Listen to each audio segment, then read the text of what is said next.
stand before you with this huge responsibility of leading this distinguished institution of the African Union system, the premier human rights body, the African Commission on Human and People's Rights. I would like, from the outset, to thank the members of the Commission for entrusting myself and Commissioner Lungu with the responsibility of leading this institution for the coming 2 years.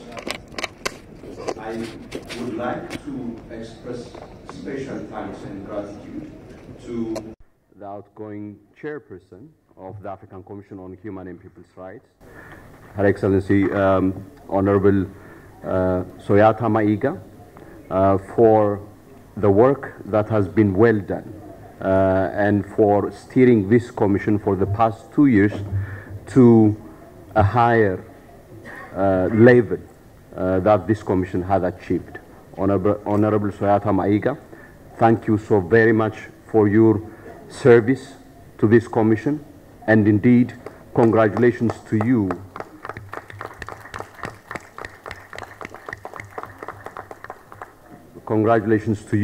for all the successes that you have accomplished. I also would like to express special thanks and gratitude to the outgoing Vice Chairperson of the Commission, Commissioner Lawrence Mute, for a work that has been done excellently, and also for having successfully laid, together with the chair, this commission for the past 2 years. Commissioner Mute, I thank you so very much for your distinguished service to this commission, and we will continue to count on your support as we move ahead for the next responsibility of the Bureau. Myself, together with Commissioner Lumbu, will take this responsibility with a great sense of honor and indeed with a high sense of responsibility, and would like to call on each and every member of the Commission, my colleagues, to extend, as you have been done before, your support for the work that we have been entrusted by the people of this great continent. I would like also to call on and request the cooperation and support of the member states of the African Union, states parties to the African Charter on Human and People's Rights. Your cooperation and support is extremely imperative for us to realize the ideals, freedoms and rights enshrined in the African Charter on Human and People's Rights. As difficult as the cause of human rights is, as contentious as it may get, it's extremely important to know that it is a responsibility that we all shoulder, and we have to stand by that responsibility. As the motto of this commission says, human rights, our collective responsibility. I would also like to call on and extend my kind request to national human rights institutions to work hand in hand with the African Commission on Human and People's Rights in the discharge of the shared responsibility that we have, the promotion and protection of human rights on this great continent of Africa. I would also like to express my appreciation and thanks to civil society organizations, national non-governmental organizations, who have remained an important stakeholder of the work of this Commission, and I call on them to continue extending their support and their collaboration with the African Commission on Human and People's Rights. And all are understandably expected, of course, to do so in a manner that guarantees the independence of this Commission, an independence on which the security of the promotion and protection of human rights depends. We also like to appreciate the continued support and partnership of the wider African Union system on which this Commission depends, the African Union Commission in Addis, the African Court on Human and People's Rights in Arusha, the Committee on the Rights and Welfare of the Child in Addis, and on the move to Lesotho. We share joint responsibility for the promotion and protection of human rights. And if we work together in harmony and in coordination, in line with the responsibility that each of us have been entrusted by the instruments that established us, we can push the boundaries on the protection and promotion of human rights on this continent. So I call on you to extend your support and collaboration for us to deliver on our respective responsibilities, but to the benefit of the peoples of this great continent. With that, I would like now to turn to the agenda of this afternoon's session. As I do that, I think I would like to say that this election of this Bureau, I think it's an election for the entire membership of this Commission, but also for the entire human rights community on the African human rights system. And in that respect, the contributions that each and every one of us will make will be of paramount importance. And I would like to extend my commitment that I will do all that I can, together with Commissioner Lumbu, to deliver the responsibilities of this Commission and provide the necessary leadership together with other members of the Commission. Once again, thank you very much, and we proceed to the next agenda. Today, 21 October, marks the 38th anniversary of the adoption of the African Charter on Human and People's Rights, the founding instrument of the African human rights system.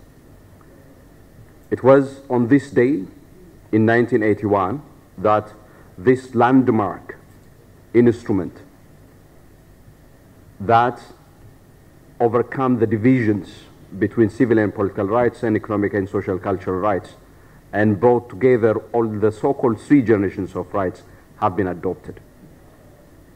And it is this is therefore the annual Human Rights Day. And given that this year for the African Union is a theme on refugees, returnees, and internally displaced persons towards sustainable solutions to forced displacement in Africa, this year's commemoration and celebration anniversary of the African Human Rights Day would focus on this annual theme of the African Union. And this celebration this afternoon would consist of two panels. The first panel is on refugees, returnees, and migration in Africa, challenge and solutions. The addition and specific attention to migration, I think, is a very fitting one in the light of the plethora of very sad and tragic news that we constantly hear about the many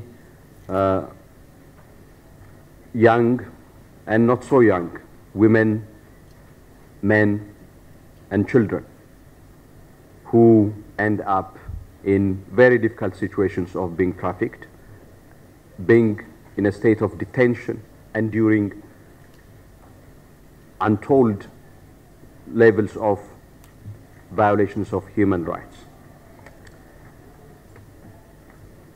This session will be moderated by Ambassador Salah Siddiq, who is the Secretary of the African Governance Architecture and also a senior human rights officer at the Department of Political Affairs, a long-time human rights expert of the African Union Commission. We have Commissioner Maya Salih Fadel as one of the leading panelists of the session. Commissioner Fadel, as you know, is the commissioner of the African Commission responsible for the thematic work of the Commission on refugees, returnees, asylum seekers, and internally displaced persons. I'm not really sure if, according to the agenda, the representative of the state party is here. I don't see anyone. The other panelist is Honorable Judge Tujilane Chizumila, who is the Justice of the African Court on Human and People's Rights. Welcome, Honorable Judge. And we also have Mr. Wendiam Philippe Sekone, Child Rights Officer of the Committee of African Experts on the Rights and Welfare of the African Child.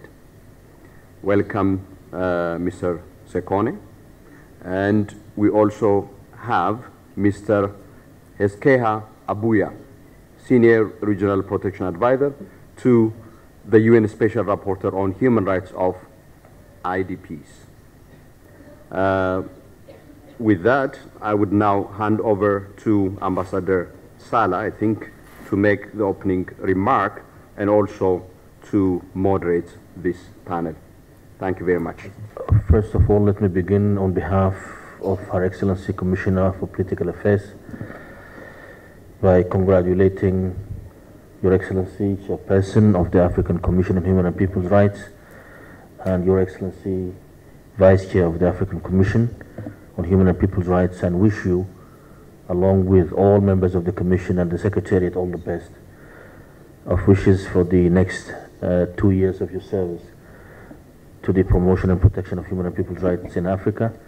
And I'm honored to be sitting on the right side of the chair. To save time, since we are really running out of time, let me stand on the protocol that was stated by His Excellency the Chair of the Commission, and also the information that was provided on the reason for this panel. Basically, it is part of 2 panels that will be commemorating the Africa Human Rights Day, which is today on the 21st of October. The theme of this panel is Refugees, Returnees, and Migration in Africa, Challenges and Solutions. So the main or the general objective of this session or this panel, it will be to highlight the situation of refugees, returnees and migrants through the promotion and protection of their rights, particularly with the ever-increasing causes of forced population movement on the continent.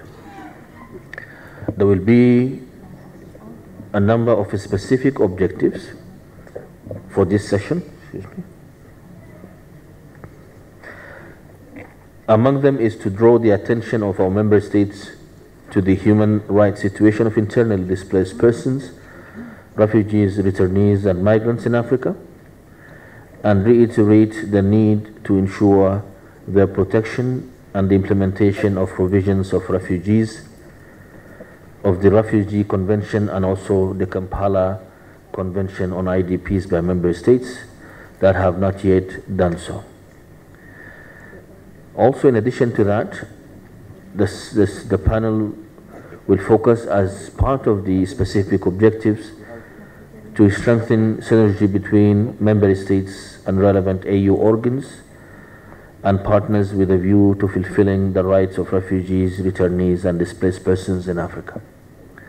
Last, the panel also hopefully will be addressing the challenges and promote the rights of vulnerable groups such as women, children, and elderly people with disabilities, and find the best way to address these specific challenges among refugees, returnees, and IDPs.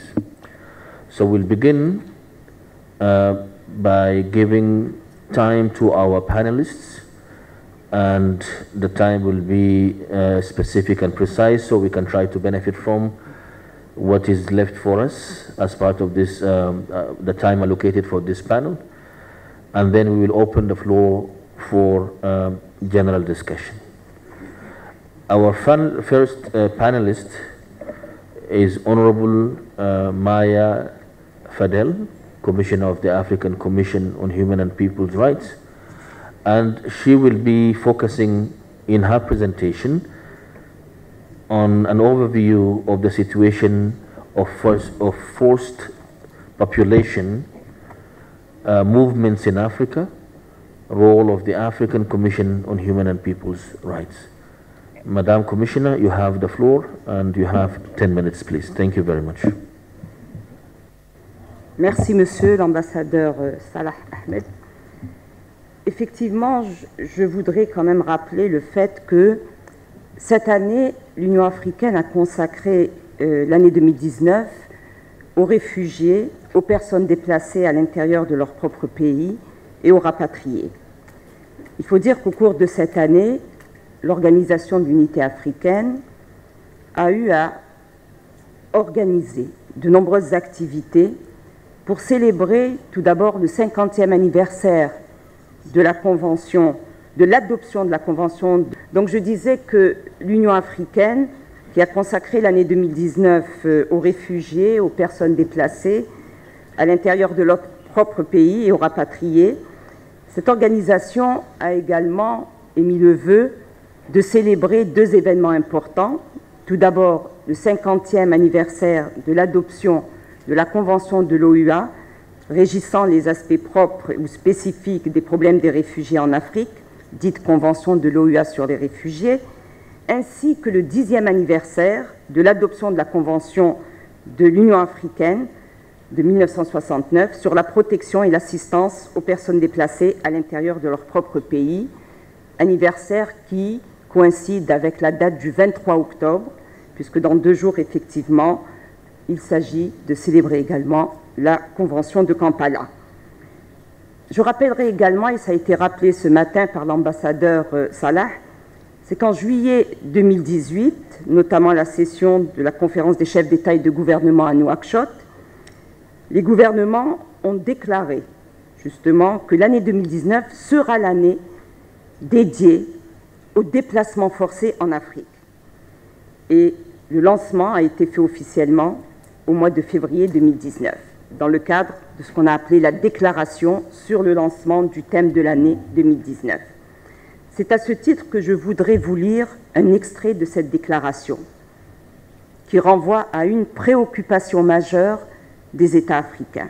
Je cite: « Préoccupés par l'ampleur et la complexité des déplacements forcés et des situations humanitaires prolongées qui continuent de ravager les pays et les communautés à travers le continent, en raison notamment des guerres civiles et des conflits violents, des violations des droits de l'homme, des persécutions, de la mauvaise gouvernance, de l'impunité, des catastrophes et des calamités naturelles, des effets de la famine et du changement climatique, du terrorisme et de l'extrémisme violent qui ont entraîné près de 6,3 millions de réfugiés et de demandeurs d'asile et près de 14 millions de déplacés internes.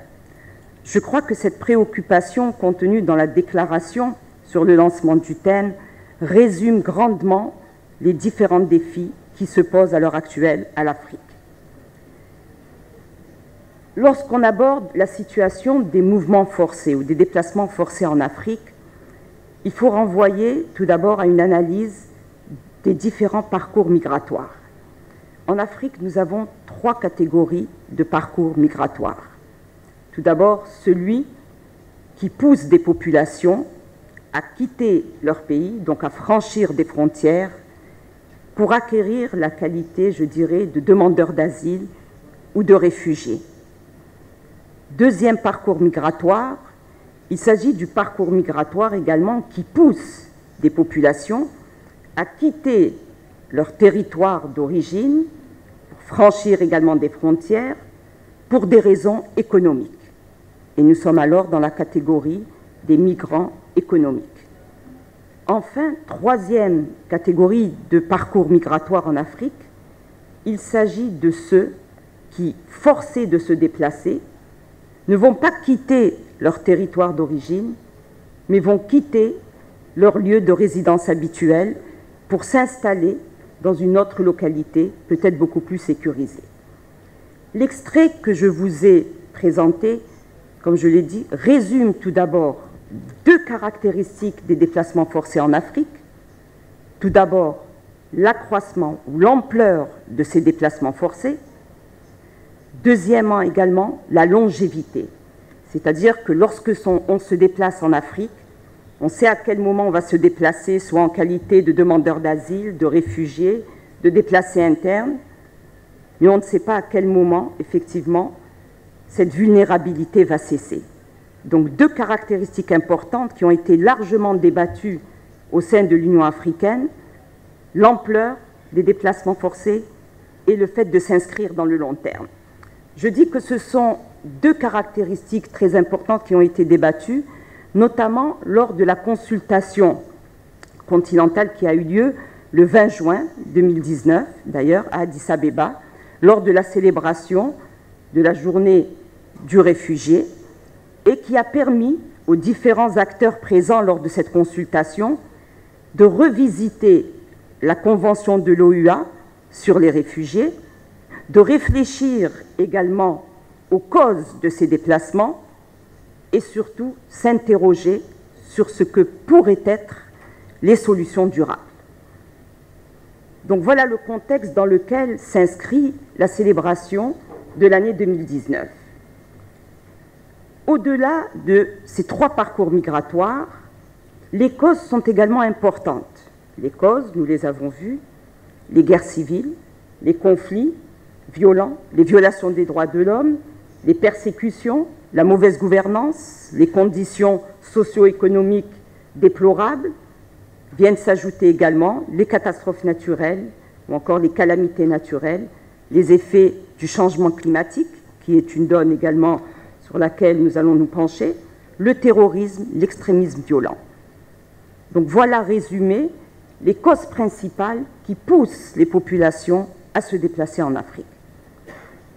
Je n'évoquerai pas les déplacés internes, puisque comme cela a été dit précédemment, nous allons avoir un deuxième panel réservé exclusivement à la Convention de Kampala et à la situation des déplacés internes en Afrique. Je vais donc concentrer mes propos sur la catégorie des réfugiés. La Convention de l'OUA de 1969, qui est le complément de la Convention des Nations Unies de 1951 sur les réfugiés, est la convention qui va prendre en charge les spécificités des demandeurs d'asile en Afrique. Intervenue en 1969 dans un contexte particulier, c'est-à-dire la résurgence de conflits sur le continent africain qui ont poussé des populations à se déplacer. La spécificité de la Convention de l'OUA renvoie tout d'abord au fait que celle-ci retient, en plus des qualificatifs déterminant la persécution dans la Convention de 1951, renvoie également au déplacement massif des populations. C'est une spécificité du déplacement forcé en Afrique. On ne se déplace pas individuellement, mais on se déplace massivement, ce qui conduit à ce qu'on appelle très souvent une détermination prima facie, c'est-à-dire que toutes ces personnes qui traversent une frontière sont prima facie considérées comme étant des réfugiés. c'est une caractéristique très importante. Et c'est une caractéristique qui continue, 50 ans après l'adoption de la Convention de l'OUA, à sévir encore en Afrique. Je voudrais également évoquer que la Convention de l'OUA a le mérite d'avoir exprimé clairement le droit d'asile, c'est-à-dire l'octroi du droit d'asile aux réfugiés, d'avoir également exprimé clairement la consécration du principe de non-refoulement, d'avoir également consacré l'esprit de solidarité dans le partage de la charge lorsqu'il s'agit pour l'État d'accueil d'accueillir sur son territoire des réfugiés. La Convention de l'OUA, je peux le dire à l'heure d'aujourd'hui, 50 ans après son adoption, n'a pas encore rendu, je dirais, l'ensemble de son potentiel. Elle n'a pas encore réalisé l'ensemble de son potentiel dans la mesure où les défis qui se posent à l'heure actuelle en Afrique restent des défis récurrents. Il y a 25 ans, lorsqu'on a eu à célébrer les 25 années de la Convention de l'OUA, les mêmes préoccupations se retrouvent encore aujourd'hui lorsqu'on célèbre les 50 années de la Convention de l'OUA. Alors, quel a été le rôle de la Commission africaine? La Commission africaine des droits de l'homme et des peuples s'est tout d'abord engagée dans la création d'un mécanisme spécial dès l'année 2004, mécanisme relatif aux demandeurs d'asile, aux réfugiés et également aux déplacés internes. Le segment migrant a été ajouté par la suite. Ce mécanisme a eu la possibilité tout d'abord de s'investir sur 3 niveaux. Premier niveau, engager des réflexions sur la situation des réfugiés en Afrique. Conformément au mandat de la Commission africaine, il y a eu effectivement des études, il y a eu des panels sur lesquels nous avons eu à débattre sur les conditions des réfugiés. Conditions d'accueil, protection des droits des réfugiés, qui sont de plus en plus violés, et également quelles seraient les possibilités susceptibles de mettre fin aux déplacements forcés. Deuxième élément, la Commission africaine des droits de l'homme et des peuples, à travers son mandat, a largement collaboré avec le département des affaires politiques, ici représenté par l'ambassadeur Salah, et avec des partenaires, notamment le Haut Commissariat des Nations Unies pour les réfugiés, pour engager un certain nombre d'activités, d'actions, susceptibles encore une fois de porter haut et fort, je dirais, l'aura, même les préoccupations des réfugiés. Troisième élément, la Commission africaine, à travers son mandat également, a eu la possibilité de réfléchir également aux réfugiés, mais aux réfugiés apatrides. Beaucoup d'États vous diront, mais il n'y a pas de réfugiés apatrides. Je crois qu'il faut se rendre dans les camps de réfugiés pour s'apercevoir qu'il y a des réfugiés apatrides. L'apatridie ne touche pas simplement les réfugiés, mais l'apatridie touche également des millions de populations en Afrique, avec notamment l'accompagnement du ACHPR et également du département des affaires politiques. La Commission africaine, à travers le mandat que j'exerce, a eu à élaborer le projet de protocole sur les aspects spécifiques de la nationalité et l'éradication de l'apatridie, de manière à permettre à l'ensemble des populations apatrides de retrouver ce que j'appellerais une existence juridique. Le rôle de la Commission africaine est un rôle également dynamique, de terrain, ce qui a permis à la Commission africaine, à travers mon mandat, de me déplacer dans des camps de réfugiés, donc de discuter pendant des journées entières avec des réfugiés, de m'enquérir sur leur situation, de leurs besoins, de leurs défis, de ce qu'ils attendent également, non seulement de l'état d'accueil, peut-être de leur état d'origine, mais surtout de notre organisation continentale, l'Union africaine. Ce matin, ça a été rappelé lors d'une intervention.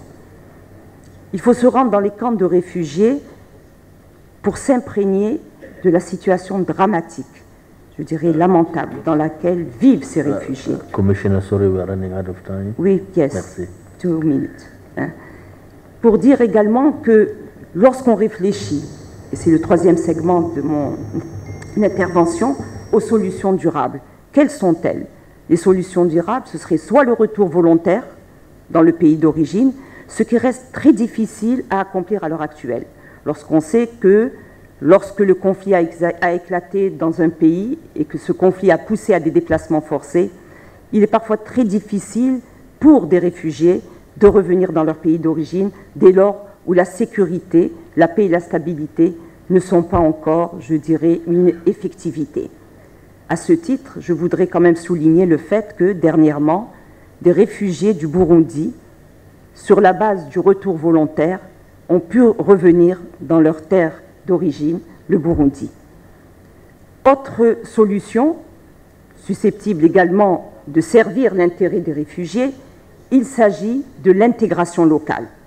L'intégration locale, c'est-à-dire que lorsqu'on s'inscrit dans le long terme, ces réfugiés ne demandent qu'à être intégrés, inclus dans le pays d'accueil.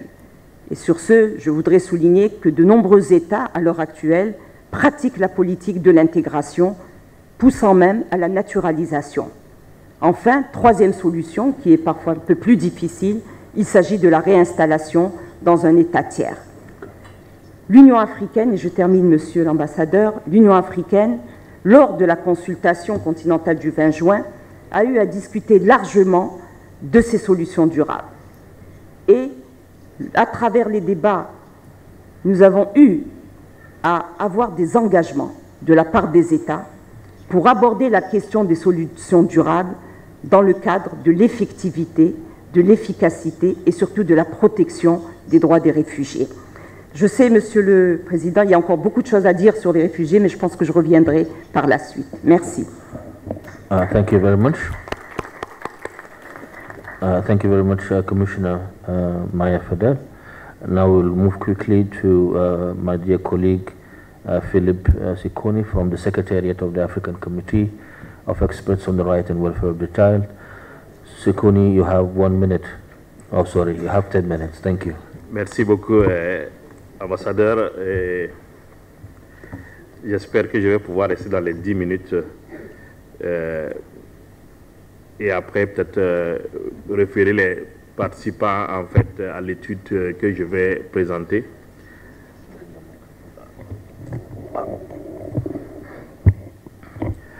Donc, je vais en fait parler de l'évaluation, l'évaluation des défis auxquels sont confrontés les enfants en situation de mouvement sur notre continent. Et cette évaluation tire sa source en grande partie sur l'étude continentale élaborée par le comité sur les enfants en situation de mouvement. Nous sommes partis d'un constat sur la Charte africaine des droits et du bien-être de l'enfant. Comment, en fait, la Charte même prend en compte ces enfants. D'abord, il y a certaines dispositions. L'article 23 qui parle des enfants réfugiés, qui parle des enfants demandeurs de statut de réfugiés ou réfugiés, enfants non accompagnés, et enfants qui demandent une protection, une assistance humanitaire. Et cet article aussi parle des enfants en mouvement au sens large et bien entendu demande la coopération entre les États et les organisations internationales. Et certaines autres dispositions connexes, notamment l'article 15 de la Charte qui parle du travail des enfants, et l'article 16 parle de la protection contre l'abus et le mauvais traitement. Un autre article, l'article 29, parle de la vente, la traite et l'enlèvement d'enfants. Donc on s'est dit qu'en fait, au niveau du comité, qu'est-ce qu'on fait finalement? Peut-être que nous sommes chargés aussi en fait de protéger les droits de l'enfant sur le continent. Donc on va dire que bon, nous aussi protégeons les enfants qui sont demandeurs d'asile. Nous essayons aussi de fournir des services, de plaider pour la fourniture de services sociaux de base, la prévention, la recherche de famille, le regroupement familial. Mais cela aussi, ça c'est dans le cadre de nos activités de plaidoyer. Mais nous sommes aussi en train de faire aussi des conférences pour que les gens aussi puissent savoir que les enfants en situation de mouvement ont aussi des besoins spécifiques. Cela a été fait à la communauté économique des États de l'Afrique de l'Ouest, à la CEDEAO, à la SADC, et maintenant nous allons faire pour la Corne de l'Afrique et l'Afrique du Nord. Bien entendu, il faut en faire plus. Et nous avons au niveau du comité, bien entendu, un rapporteur spécial qui s'occupe des enfants en situation de mouvement, qui peut mener des enquêtes, travailler sur des études, recueillir et recevoir des informations spécifiques. Et là, c'est justement dans le cadre de ces informations que nous avons reçues que l'étude a été commanditée et lancée en janvier dernier lors de la session du comité. Cette étude donne une grande définition de la situation des enfants en situation de mouvement. Parce qu'avant, nous avons des définitions qui étaient disparates, que ce soit des ONG comme Terre des Hommes, Save the Children. Il y avait en fait une disparité de définition. Et l'étude a essayé de mettre toutes ces définitions-là ensemble pour avoir une définition commune où on se dit que en fait, les enfants en situation de mouvement sont ceux qui ont quitté leur lieu de résidence habituel pour un autre lieu. Ça peut être à l'intérieur comme à l'extérieur de leur pays, ou qui ont été confiés par leurs parents ou tuteurs volontairement ou involontairement. Et ils peuvent aussi être accompagnés ou non par leurs parents ou leurs tuteurs, que ce soit en tant que personnes déplacées. Ça peut être des personnes réfugiées, des demandeurs d'asile et même des migrants économiques. Ces personnes peuvent être des déplacés internes ou demandeurs d'asile, comme l'a si bien dit l'honorable Baya tout de suite. Et aussi, ça peut être lié aussi au changement climatique ou des victimes de traite des êtres humains. Entre, par exemple, 2005 et 2007, il y a eu 18,2 millions d'enfants qui ont officiellement demandé la protection des agences des Nations Unies et qui sont déplacés même en Afrique. Donc, sur les 5,4 millions de réfugiés, 53% sont en Afrique. Ça, ce sont des chiffres qui sont vraiment connus. Donc, on s'est posé la question maintenant, qu'est-ce qui pousse les enfants à bouger? En premier lieu, nous avons trouvé que ce sont les conflits et l'insécurité. Par exemple, en 2016, 3,9 millions de nouveaux déplacements internes ont été enregistrés. Bien entendu, il y a les facteurs économiques et sociaux, la pauvreté, les changements climatiques, l'insécurité alimentaire, les inégalités, même la discrimination entre les sexes. On peut préférer les garçons aux filles, et ainsi de suite. Donc, ça peut les pousser aussi en fait, à se déplacer. Il y a la maltraitance d'enfants et même l'éducation également. Nous avons aussi vu que les activités illégales aussi peuvent les pousser à se déplacer, et même le trafic, la contrebande, et pour aller chercher un travail. La contrebande aussi peut être en raison de la difficulté de se déplacer légalement. L'étude a également identifié les routes qui sont les plus utilisées au niveau de l'Afrique, à l'intérieur de l'Afrique par les enfants. Quels sont les défis des enfants en mouvement doivent-ils faire face? On avait déjà parlé de la discrimination, on parle aussi de la perte d'identité. Quand on regarde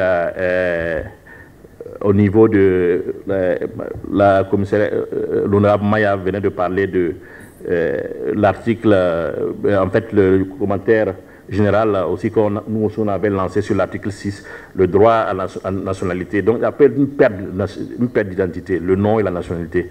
Ça peut être aussi le manque d'accès aux services sociaux de base. Et bien entendu, il y a beaucoup d'aspects, l'exploitation sexuelle, le trafic, la radicalisation, on en a trouvé aussi. Et quand on fait une analyse sur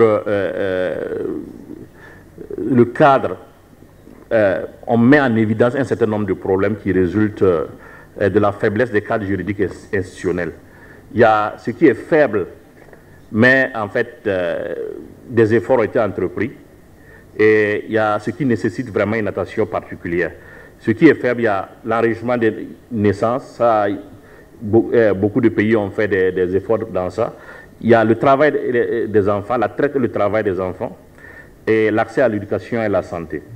Et ce qui nécessite vraiment une attention particulière, il y a l'intérêt supérieur de l'enfant qui est l'un des principes même de la charte, le rapatriement forcé, la détention arbitraire et enfin le principe de non-refoulement. Comme je n'ai pas trop de temps, je vois qu'on me pousse. Donc, il faut dire seulement que la faiblesse même des défis juridiques et institutionnels au niveau des pays, nous avons aussi le manque de documentation et des données sur la situation des enfants en mouvement et le manque aussi de coordination au niveau régional et même interne.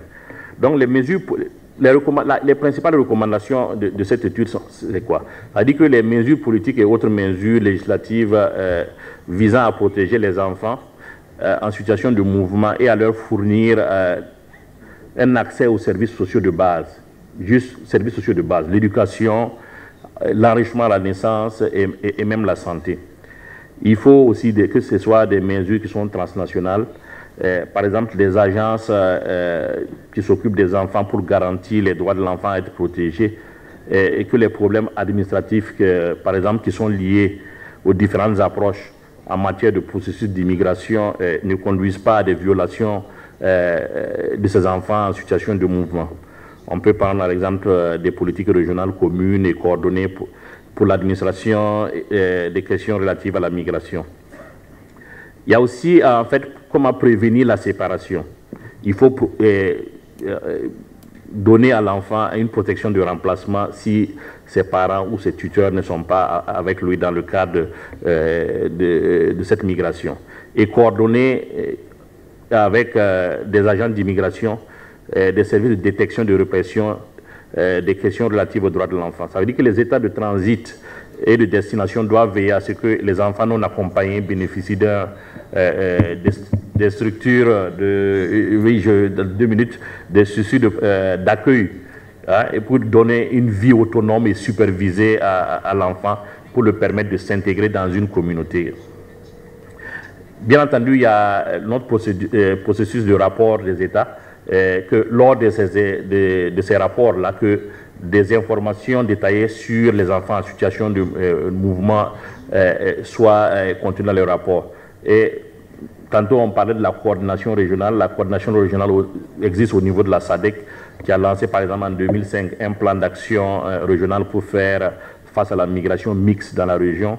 Il y a l'IGAD aussi qui dispose d'un cadre de politique de migration.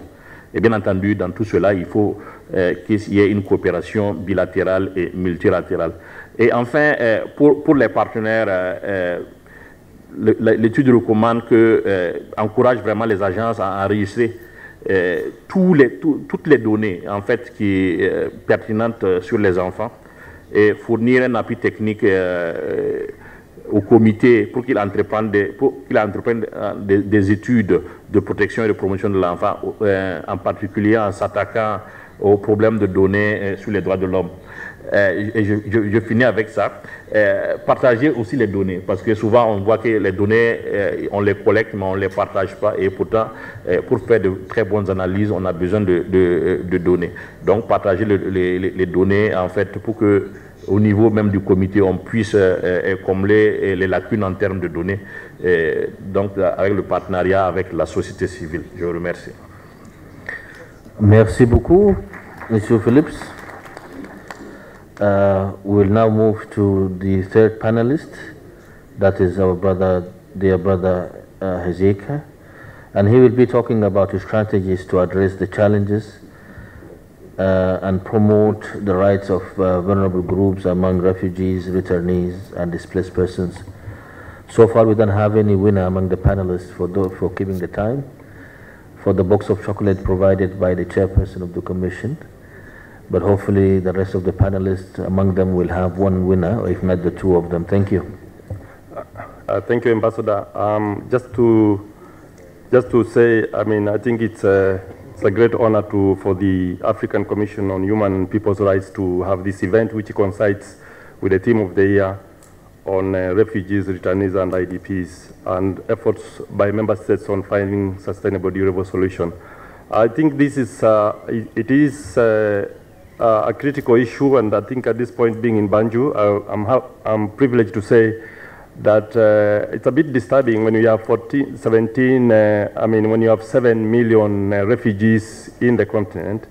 And I think that's why it's very useful for us to engage on that discussion. By the way, my focus will be on the refugees, because there will be another second session, as Commissioner Maya mentioned, on this, on the rights of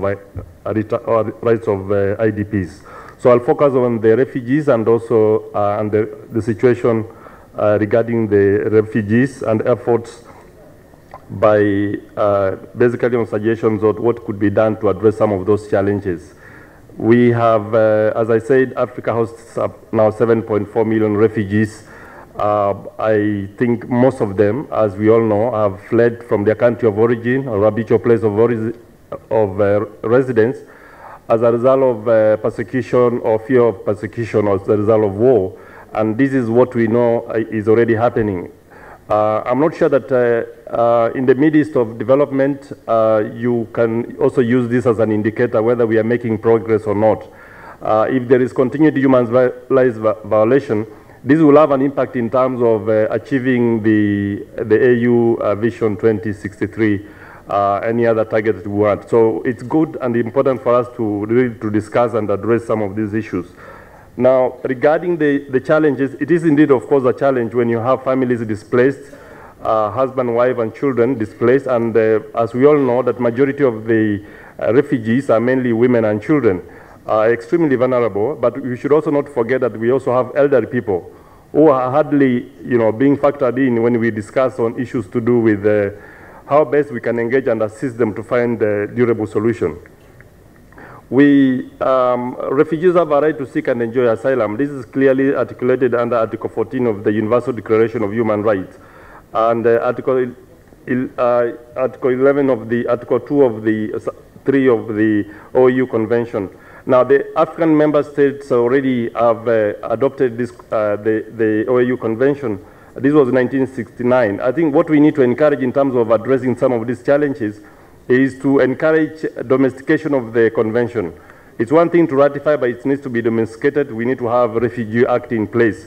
And there are countries that I know, I wouldn't want to mention names, but they already established a refugee commission, and for some reasons they are non-functional. So you need to address that. You cannot be hosting refugees and you don't have a government body that engages, for example, with the United Nations High Commissioner for Refugees on issues of the refugees that you are hosting in your country. I think there are also a number of countries that have ratified the Convention of OAU, but they have not domesticated it. I think it's a good opportunity to encourage us that it's important to domesticate this. We need to pass a Refugee Act, because this is also linked to the rights and protection of the refugees. There is also the issues about freedom of movement and right to work. I would say that Uganda, I think, seems to have a very good example, because in the current case, there is a model that is being tested. It's called Comprehensive Refugee Response Framework. This has been put in place, and what that means is that hosting countries like Uganda are not keeping refugees in the refugee camp. They are allocating land to the refugees because they are from the region. We don't need to keep refugees. They'll be more productive if you allocate them land and they are involved in socio-economic activities. So this will benefit also the host community. I think this will be one of the key recommendations. We need to discourage the policy of confining refugees in the refugee camp. In a way, I think we are limiting their movement. Then some of them, we have doctors, we have lawyers who are refugees in the refugee camp. I think it's a very sad story. So I think in order to set up a good precedent, this also needs to be discouraged, and we need to encourage member states, please, if you have refugees in the refugee camp, with the respect, I would request that if you would consider to lobby and encourage the leadership in the government to move and basically allocate land to these refugees, those men and women to be more productive, like what has happened now in Uganda. So Uganda seems to be a good case, and I think it would be good maybe to have a list in terms of monitoring compliance to see how many countries are also borrowing this good practice from Uganda. There is also the issues of, because I have only 10 minutes, to be honest, let me just also say, on the issues of the rights of refugees, we know cases where refugees have returned back to their country of origin, but we also know cases whereby there is kind of what we have, the bilateral agreement or tripartite agreement taking place. It's always good to ensure that the refugees are involved in this process, and what is important, they go and see visit is very critical. So in this particular case, if someone fled from their country of origin because of fear of persecution, we need to check and see whether the situation has since changed. I'm not sure that we will be in a rush to return people if we know that the conditions, those who are responsible, the perpetrators are still in place, and the leadership that was in power is still in place. So basically, even if they were to be arraigned, even if they were to be to return, there's no guarantee that their security will be guaranteed. Security is a major factor, and I think that is why it's also tied down to the sustainability of the return. We discuss about, we talk about voluntary return, local integration, and resettlement. The best option for refugees is really to return back home. I mean, any one of us could be a potential, applicant to be a refugee. I mean, even as we are seated here, nobody plans to become a refugee. So in reality, I think what we need to say is that the best option is to return back to their place of origin. And I think member states and the government are responsible for this, to encourage and make sure that conditions are favorable so that the return is possible. African Union, I think, is spearheading this process, and I think it's really good to know that with this vision, the big theme of the year, of refugees, returnees, and IDPs, we are making efforts to make sure that issues of refugees are being addressed, because this is also linked to achieving a durable solution. I would say that maybe just to make a conclusion on this, on issues of protection, we have children who are away from their country because they fear being drafted into the military. We have cases of unaccompanied and separated children who are yet to be reunited with their families. So I think governments and member states at the national level can work closely with the humanitarian actors. African Union, we have the Department of Political Science, which is very competent and handling a number of these issues, working closely with the member states to help trace and reunify those children with their families. The issues of, if there are cases of children who have been drafted to the military, those children need to be released because they are not supposed to be drafted into the military. And these are cases, I'm speaking from experience I've had an interview with unaccompanied children, and I've also spoken to children who fled from their country because they fear of being drafted into the military. I just speak this from the experience, but I think with the leadership of African Union, I think in terms of one of the strongest recommendations would be how to address these challenges. I think the African Union leadership with the engagement with the African Union Commission here is to engage the member states, because part of the solution lies with the political will to make conditions sustainable, and then everybody will be able to return. In that case, we will not be having cases of resettlement, because resettlement is the last option. And local integration, of course, they will still remain in the region and they will be much more productive. Do I still have 1 minute? In fact, you don't have any. Okay, so my time is up. I think member states who sit here, to be honest, Chair, they already have, and it would be very good to hear from Uganda, if one of the member states from Uganda, in terms of the model of the comprehensive refugee response framework, how this has been rolled out, the model and how it has worked. Because this would be a good practice that can be rolled out. It's being rolled out, but it could be something that other member states could benefit. Over to you, Chair. Thank you. Thank you very much. Now we'll move without any further delay to our last panelist, and that is Honorable Judge or Justice Tujeleni Tuzumila from the African Court on Human and People's Rights, and she will be focusing on taking care of returnees and prevention of illegal migration. Madam Justice, you have the floor. 10 minutes, please. Thank you. Thank you very much, Your Excellency Ambassador. May I take this opportunity, first of all, to congratulate the new chairperson of the Commission and the Vice. Thank you.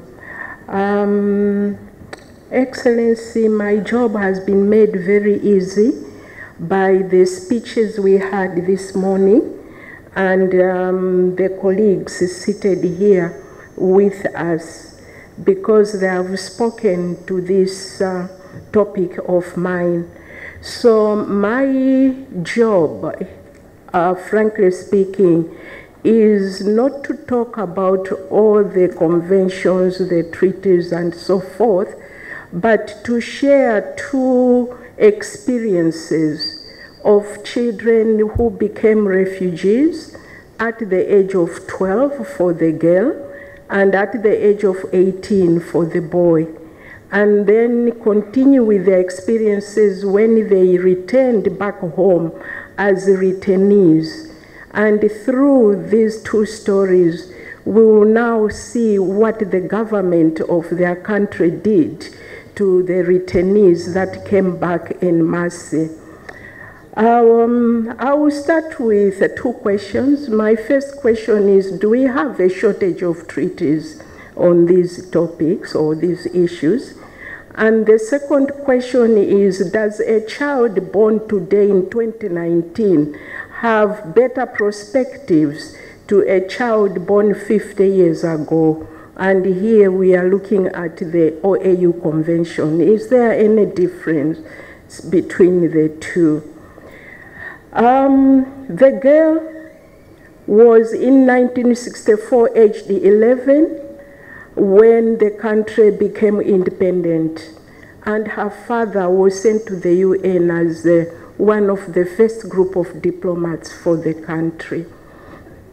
But overnight, in less than a year, 1965, the father came back home, called for a meeting of the family, and said, we have to run away because my colleagues back home have run away from the politics of the leader of the country, and now I'm going to be detained, thrown into detention, so we are running away as refugees.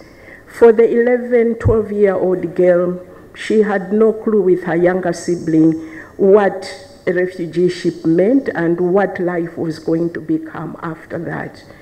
They flew by air to Zambia and later on to Tanzania, where overnight they were queuing up on the queue, receiving food, you know, and eating from tinned plates and drinking tea from mugs made out of tin.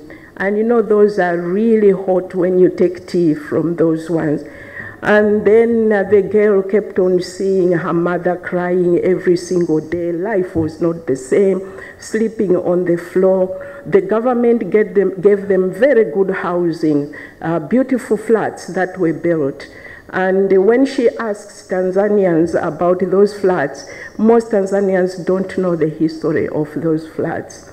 And then, of course, after 23 years of living in a foreign country as a child refugee, she went to school with local children, had to learn the language, new culture, everything was completely strange, and ended up getting married to a Tanzanian and had children from the Tanzanian husband.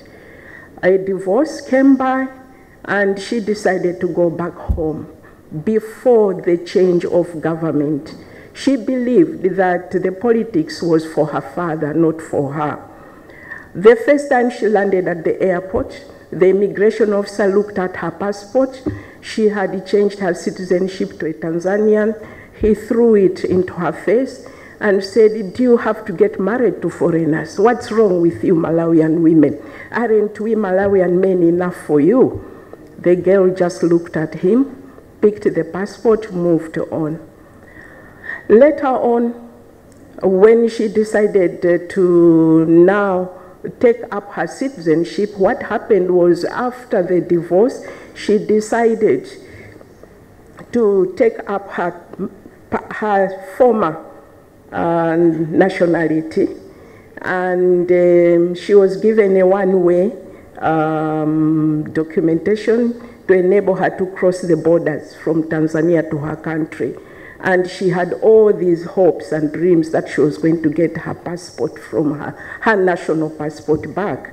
But alas, she was not given the passport back. Again, another immigration officer said, you don't really need to get married to foreigners.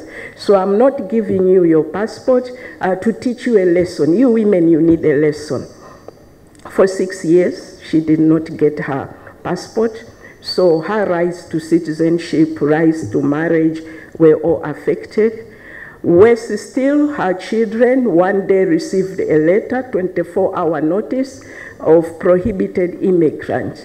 They were supposed to leave the country of their mother's country within 24 hours because they were prohibited immigrants. And this was a big shock to the mother. She went to immigration, tried to talk to the immigration officer, but the Constitution says this: my children have the right, to have dual citizenship. And the response was, no, we don't need this. We don't need foreigners in this country. And she threatened to take the matter to court, and the matter protracted for a long time. But fortunately, the mother had gotten remarried to a Malawian, and the children were able to remain because their new father, the stepfather, had to come in and said those were his children. But again, the reaction now back in Malawi as a returnee was very shocking. She was there in the foreign country for 23 years, always dreaming of how wonderful it's going to be when she gets back home.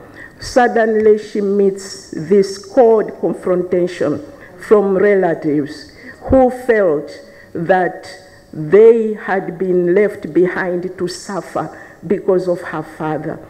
The relatives of her father had been thrown into detention because of him. His father, who happened to be the grandfather of this girl, died in detention. They suffered. Some of them became internally displaced persons within that country. So you can imagine when they met this girl, it's like, what? You were leading a good life out there and we were suffering here. You better go back with your Swahili kids, as they were calling the kids of this lady. So there was segregation, stigmatization, discrimination, and worse still, she could not get a job with the government. They said she needed a political clearance from that government because her father was a so-called dissident. And she stayed for 2 years jobless. But the good news from this is that in those 2 years, she first of all started selling her stuff, her dresses, shoes that she had come with to feed her kids, because there was no other support for returnees. But eventually she managed to get a job with Save the Children, moved on to UNHCR, and then later on to another foreign country, worked with UNICEF. Finally, government gave her the clearance, appointed her ambassador, and then life moved on. But she was just one of the very few lucky returnees. The problem continues because as a returnee now, even her grandchildren were affected. When they wanted to get the passport of their grandmother's country, they were denied the nationality, despite the Constitution saying a child who is below 18 can have dual citizenship. So you can see the consequences of a refugee child going on for 50-something years now, down the line to the grandchildren. And they were all rights abused as returnees: the right to education, right to freedom of movement, right to liberty, right to nationality, and all those. The father of this lady, who is the one who started this whole ball rolling of becoming a refugee, returned to his country 30 years later, and he was so disappointed. All his property had been taken, and he had to start from fresh, from scratch.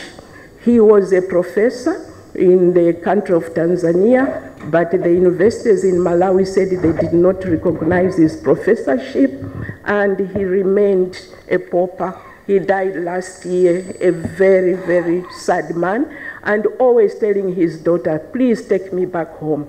And the daughter would ask him, which home? You are home now. And he would say, no, this is not my home. My home is Tanzania.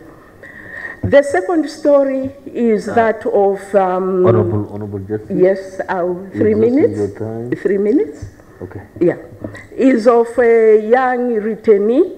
This one, differently, became a refugee when he was 18, and this was some years, many years after Malawi became independent, simply because his grandfather, who was involved in the cabinet crisis of that country in 1964, because the grandfather was involved, so him as a grandchild, you know, the ripple effect. His father was killed because he was a dissident, and that ripple effect. So you can see there wasn't much difference between this child of 1964 who became a refugee in 1965 and this one who became a refugee in 1988.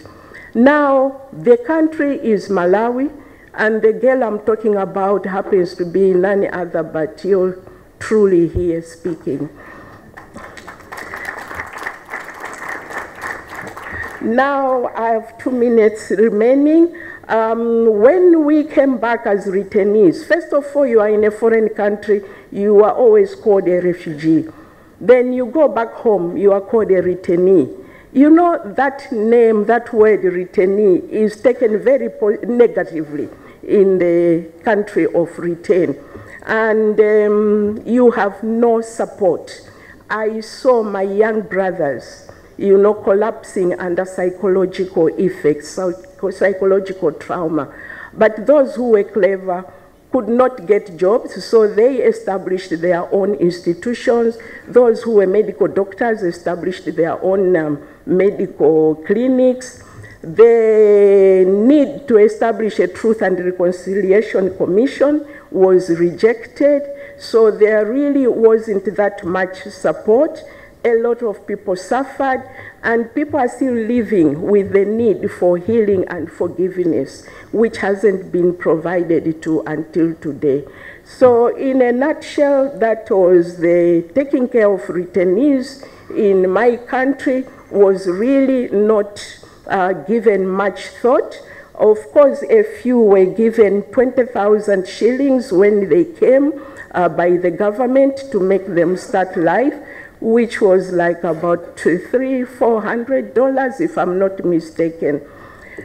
Coming finally, my last 1 minute, Mr. Ambassador, to the issue of prevention of illegal migration. We have seen what happens to illegal migrants. In South Africa, we just had this a few months ago. And I spoke to a few of my former returnees, and I was happy. I mean, I was glad also, fortunate to have met the ambassador of Uganda to the AU, the permanent representative, who herself was a lost child at the age of 7, a non-accompanied child in her country. So what we have come up with, I should say my colleagues and myself, for the prevention of illegal migration is to really look at raising awareness, ensuring participation of returnees in the management and planning of lasting solutions, and issues of protection, developing local capacity, especially at community level, so that the stigma is stopped and people at community level should be aware of welcoming returnees and migrants. There is a lot, but due to time, and I want to respect my ambassador, I will stop at that. Thank you. Thank you very much. What an emotional testimony. Thank you so much, Honorable Justice. And now we'll open the floor for questions and answers. Unfortunately, we don't have much time allocated for this part, but we'll continue in this order. We'll open the floor first for commissioners, honorable commissions, and followed by member states, National Human Rights Commission, CSOs, NGOs, and academia, in this order. The floor is open. Honorable Commissioner Maiga, please, you have the floor. Thank you. Merci, Monsieur le modérateur, et merci également aux panélistes qui nous ont fait le point de la situation. Je voulais rebondir sur la situation telle qu'elle a été décrite par la commissaire Maya, l'interaction avec l'Union africaine et surtout par rapport aux solutions durables. J'ai retenu qu'il y a eu une conférence importante le 20 juin à l'Union africaine où on a parlé d'intégration locale et de la réinstallation dans un État tiers. Est-ce qu'il y a des exemples, est-ce qu'il y a des États qui se sont engagés dans ce cadre-là? Et en termes de solutions durables, est-ce que les États se sont engagés à mettre un fonds ou à mobiliser vraiment des ressources pour venir en aide au HCR? On sait que le HCR est complètement débordé par la situation en Afrique. Le secteur privé, les communautés économiques régionales, est-ce qu'il y a une initiative au niveau de l'Union africaine en termes de solutions durables? Et les solutions durables ne peuvent aller qu'à travers la mobilisation des ressources pour aider les pays, pour également renforcer un certain nombre d'initiatives que nous voyons dans les pays. Merci. Merci beaucoup, Excellence. Any other commissioner would like to intervene? Okay, we'll move to member states. I recognize Eritrea and Uganda, and that's it. So Eritrea followed by Uganda. Eritrea, you have the floor. Thank you, Mr. Moderator. First, my delegation wishes to congratulate the newly elected chair and vice chair of the commission, and we would like to assure them that Eritrea will continue to cooperate with them for the success of their mandate. And we'd also like to thank the outgoing chairperson and vice chairperson for the job they have accomplished in the service of the continent. Mr. Moderator, the movement of people is as old as human history, but what makes it touching at this moment is forced nature, the abuse they suffer, the loss of dignity that they undergo, and the loss of opportunity that people in the move suffer. Therefore, it's imperative that we work to alleviate the suffering of our people and find long-lasting solution. In order to do so, we need comprehensive view of the issue and broaden the discussion. The factors identified in our legal instruments, and most of them mentioned by the panelists, we feel that do not fully explain the circumstances. I think what was lacking from the discussion is the external factors. While fully agreeing with the push factors that were identified, the pull factors are missing. From experience, we have seen that preferential asylum policies given to nationals from some countries have encouraged and lured young people to move, and also motivating countries from neighboring countries to claim falsely to be from that nation so that they can get asylum, and creating mass influx. There is also a strategic depopulation that we have witnessed in our continent and elsewhere. big countries create economic hardship in that country and motivate influx. This, linked with the pull factors that we mentioned, also exacerbate the situation. External military intervention, as we've seen in Libya, has led to displacement of millions of people. And there is also organizations with vested interest in the continuation of irregular migration. We've seen it time and again in the policies that they promote. And we shouldn't also forget the element of human trafficking and smuggling. There are highly organized criminals who traffic people for organ harvesting, sexual violations, and so on, and also smuggling factors in. So the motive of our intervention is that while it's important that we address all these factors, that we have a comprehensive understanding of the issue. Thank you, Moderator. Thank you so much, Uganda, followed by Algeria. Thank you, Chair, and the panelists for the discussion. Allow me, Chair, to start by expressing our gratitude to the former Chair for her tremendous work and to congratulate the new chairperson and assure him, as well as the Commission, of our continued cooperation. Chair, as you're aware, the discussion on refugees is one that's very important to Uganda. Uganda is the biggest refugee host country in Africa with over 1 million refugees.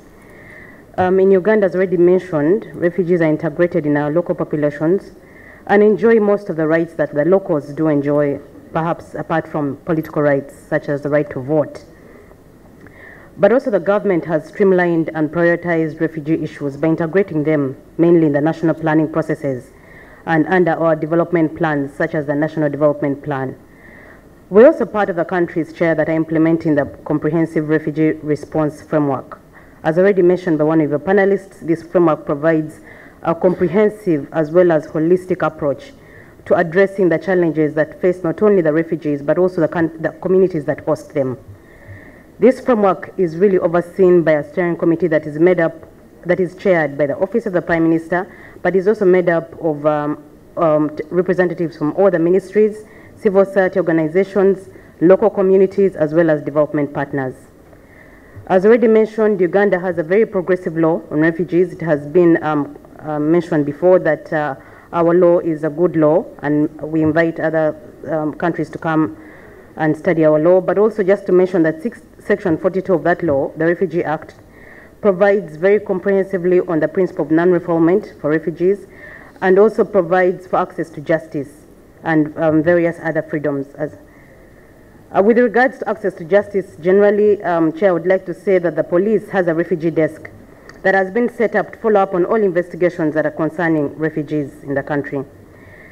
In conclusion, Uganda is doing a lot to not only welcome refugees, but also ensure that they and their families continue to live a dignified life within the available resources in the country. I thank you, Chair. Thank you. Algeria, you have the floor. شكرا سعادة السفير. بما أن هذه المرة الأولى التي أتخذ فيها الكلمة، أتقدم بالتهاني الحارة للمكتب الجديد، متمنيا له كل التوفيق في مهامه، ونؤكد له تعاوننا لإنجاح مهامه. أشكر المتدخلين الذين تناولوا هذا الموضوع الحساس في قارتنا، والذي يطرح مسائل إنسانية جد معقدة، ولكن استوقف في التعداد أسباب حالات اللجوء التي في قارتنا، والتي تناولها معظم المتدخلين مشكورين، ولكن كما قلت استوقفني أنه لم يتم التطرق لحالة التي تعود أسبابها لمعطيات سياسية أو بسبب الاحتلال، وهذا لم يتطرق له أي متدخل، خاصة وأقصد هنا الحالة المأساوية للاجئين الصحراويين لاجئين الجمهورية الصحراوية والذين يتواجدون في بلدي لأكثر من 4 عقود، وهم لا يطالبون كما عدد المتدخلين من الحالات اللجوء أو العودة أو الاستيطان في بلد اللجوء أو إيجاد بلد آخر، وإنما هم بانتظار عودتهم لبلادهم بواسطة ممارسة حقهم في تقرير مصيرهم.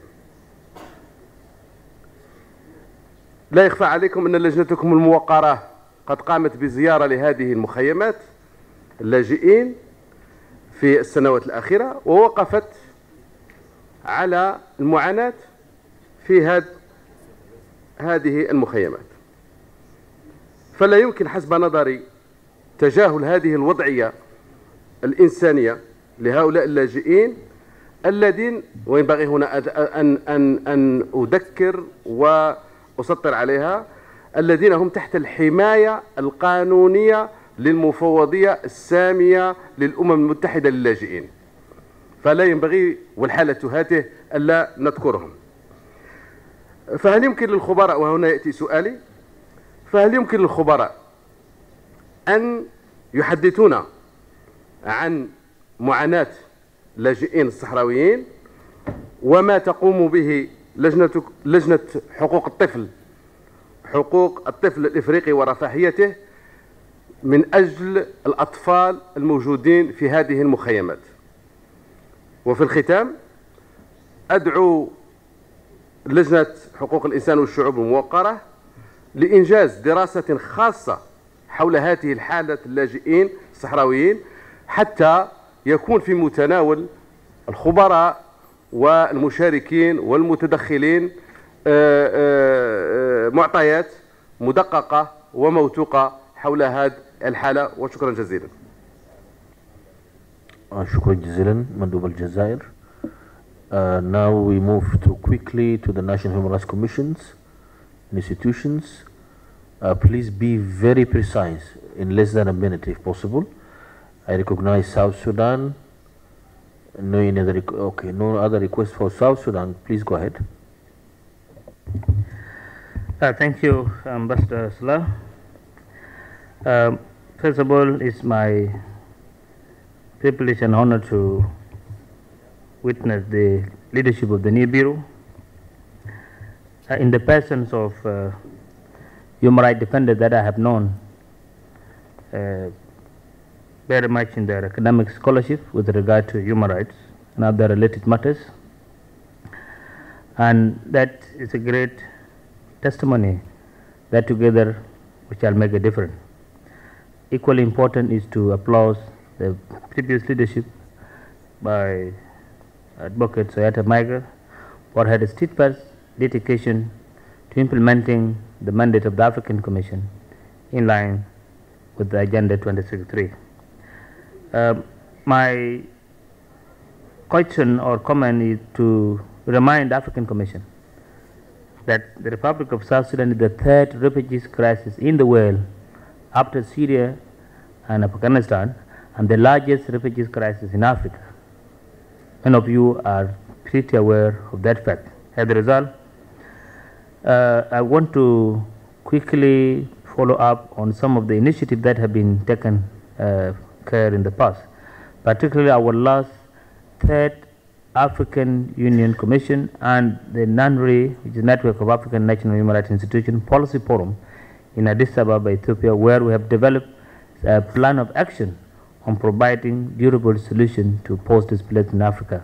What is the status so far with regard to the implementation of those plan of action? In particular, regard of bringing it to the attention of the African Commission so that it can find its way all to the African Union organ so that it becomes a policy decision, because as much as such decisions are made, they are not binding, except decisions that are sanctioned by the African Union Executive Council. So what I actually need an update with regard to that fact. Two, finally, is the framework, the normative framework of the Kampala Convention.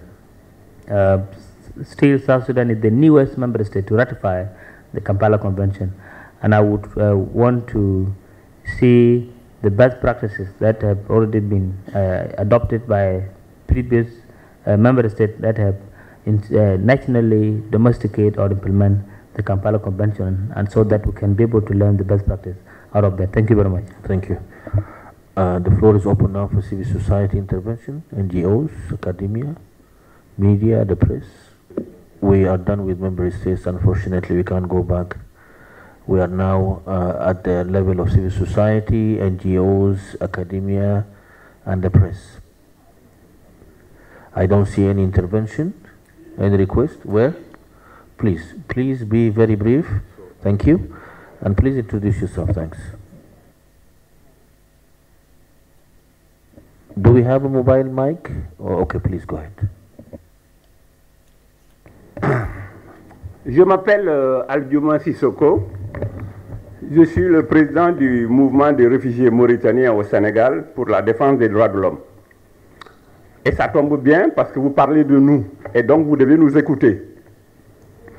Première question, comme vous demandez il y a du temps, c'est à la commissaire. J'aurais souhaité dans vos commentaires et interventions, aussi bien internes qu'extérieures, de ne pas oublier la situation des Palestiniens de l'Afrique de l'Ouest.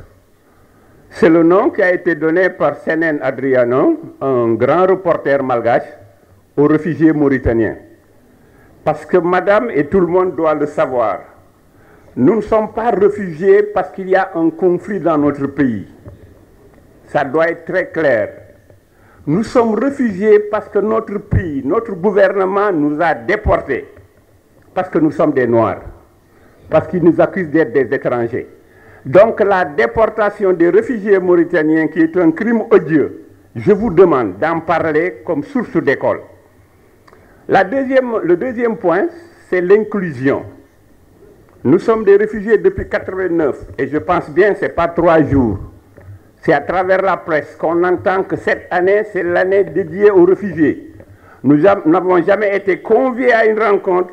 Nous ne voyons que les choses à travers la presse et la télévision. Alors je me demande comment vous pouvez parler de nous sans que nous-mêmes nous puissions vous dire ce que nous pensons, ce que nous voulons et ce que nous croyons. Et quand je parle, je ne parle pas des associations de réfugiés qui parlent de réfugiés. Je parle des associations de réfugiés eux-mêmes, vivant tous les jours les calvaires dans ce continent qu'est l'Afrique. Le dernier point, je m'arrête. J'ai bien entendu les explications pour la promotion des personnes vulnérables.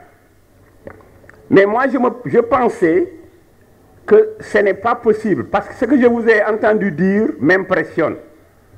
Le premier ennemi des réfugiés, c'est le Haut Commissariat des Nations Unies pour les réfugiés. Et je donne l'exemple du Sénégal. Aucun réfugié n'a jamais été, même volontairement, avoir un travail au niveau du ACHPR. Ce n'est même pas pour être femme de ménage, pour être gardien, ou bien pour être autre chose. Je ne parle même pas maintenant des gens qui sont diplômés, comme il l'a dit. Alors donc, par conséquent, essayez de faire l'enquête.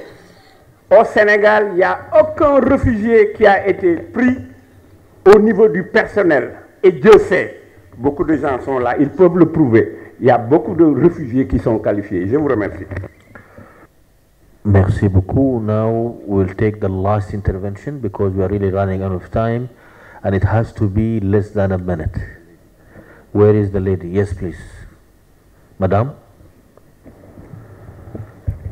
Merci. Moi, tout d'abord, je vous félicite je félicite le président de la Commission africaine des droits de l'homme et des peuples pour son élection et son vice-président, mais tous les membres aussi de la Commission.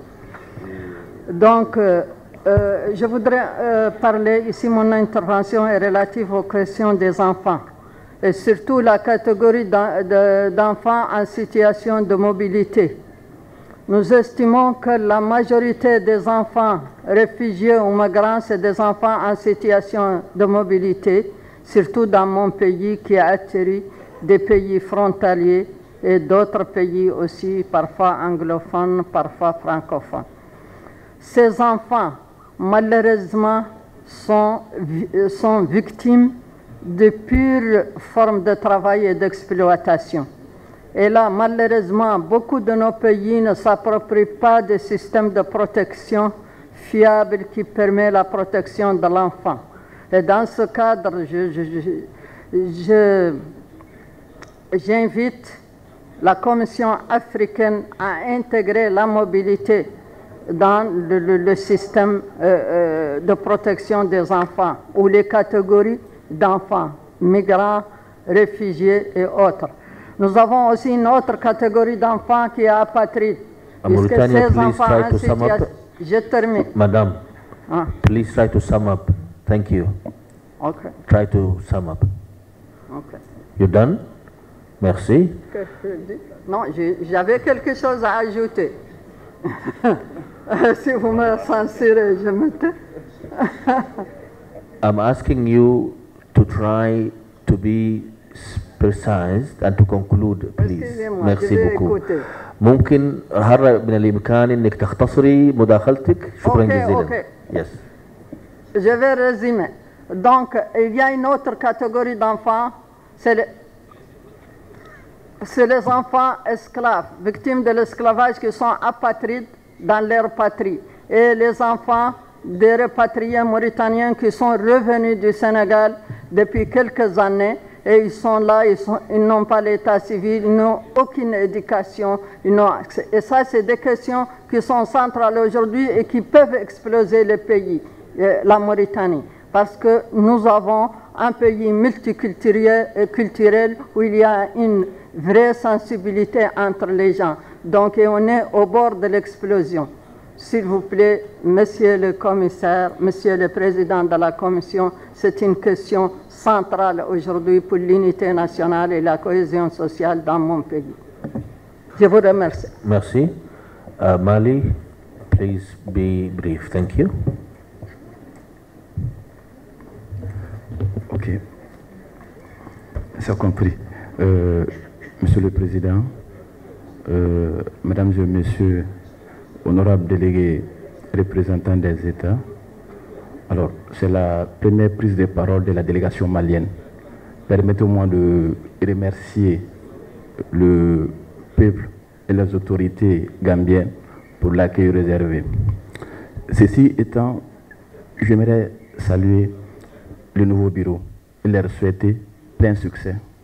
Mais permettez-moi également de saluer cette fierté malienne, je dirais africaine, qui est aujourd'hui une référence pour nous jeunes Maliens et même Africains. Nous n'avons pas en fait été surpris par le travail abattu par Maître Maya. Merci. Vous demeurez la fierté des jeunes et des cadres maliens. J'aimerais maintenant revenir sur les questions qui ont été évoquées par les différents panélistes. Il y a une question qui a particulièrement attiré mon attention, c'est ce risque-là d'apatridie. Qu'on soit réfugié majeur ou mineur, tout réfugié se trouverait dans une situation de risque d'apatridie. Alors, vous avez parlé, Madame, du protocole facultatif qui régirait certains aspects du droit à la nationalité. Alors, qu'est-ce qu'on peut espérer de ce protocole-là? Quels sont les droits qui seront garantis dans ce protocole-là? Merci. Merci beaucoup. We will take the last intervention from civil society. The gentleman who was standing there. What happened to the...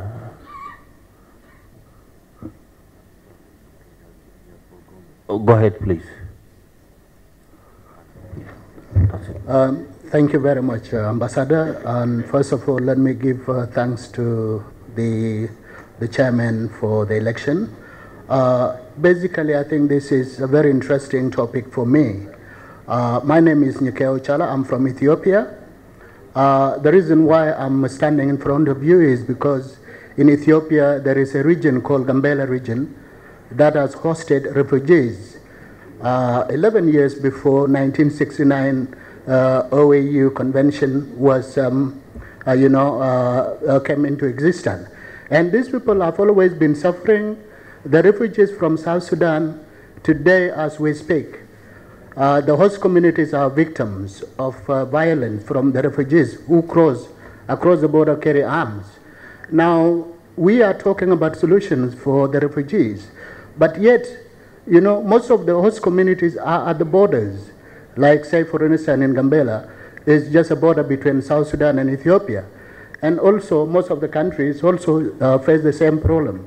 So what do we do in regard to this particular host community, where there is an existing problem between the host community and also the refugees? And there is always land dispute between these two ethnic groups in those areas. So what do we do, and what solution can we provide, rather than specifically talking about refugees and we don't talk about the host communities? Thank you. Thank you very much.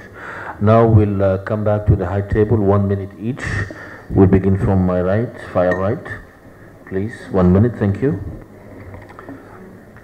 Regarding the refugees, I would still encourage you to borrow a leaf from Uganda. I think that model is working, and that would be the best approach so that we minimize and reduce the number of refugees in Africa. And that's also going to be aligned to the AU Vision 2063. Thank you. Phillips.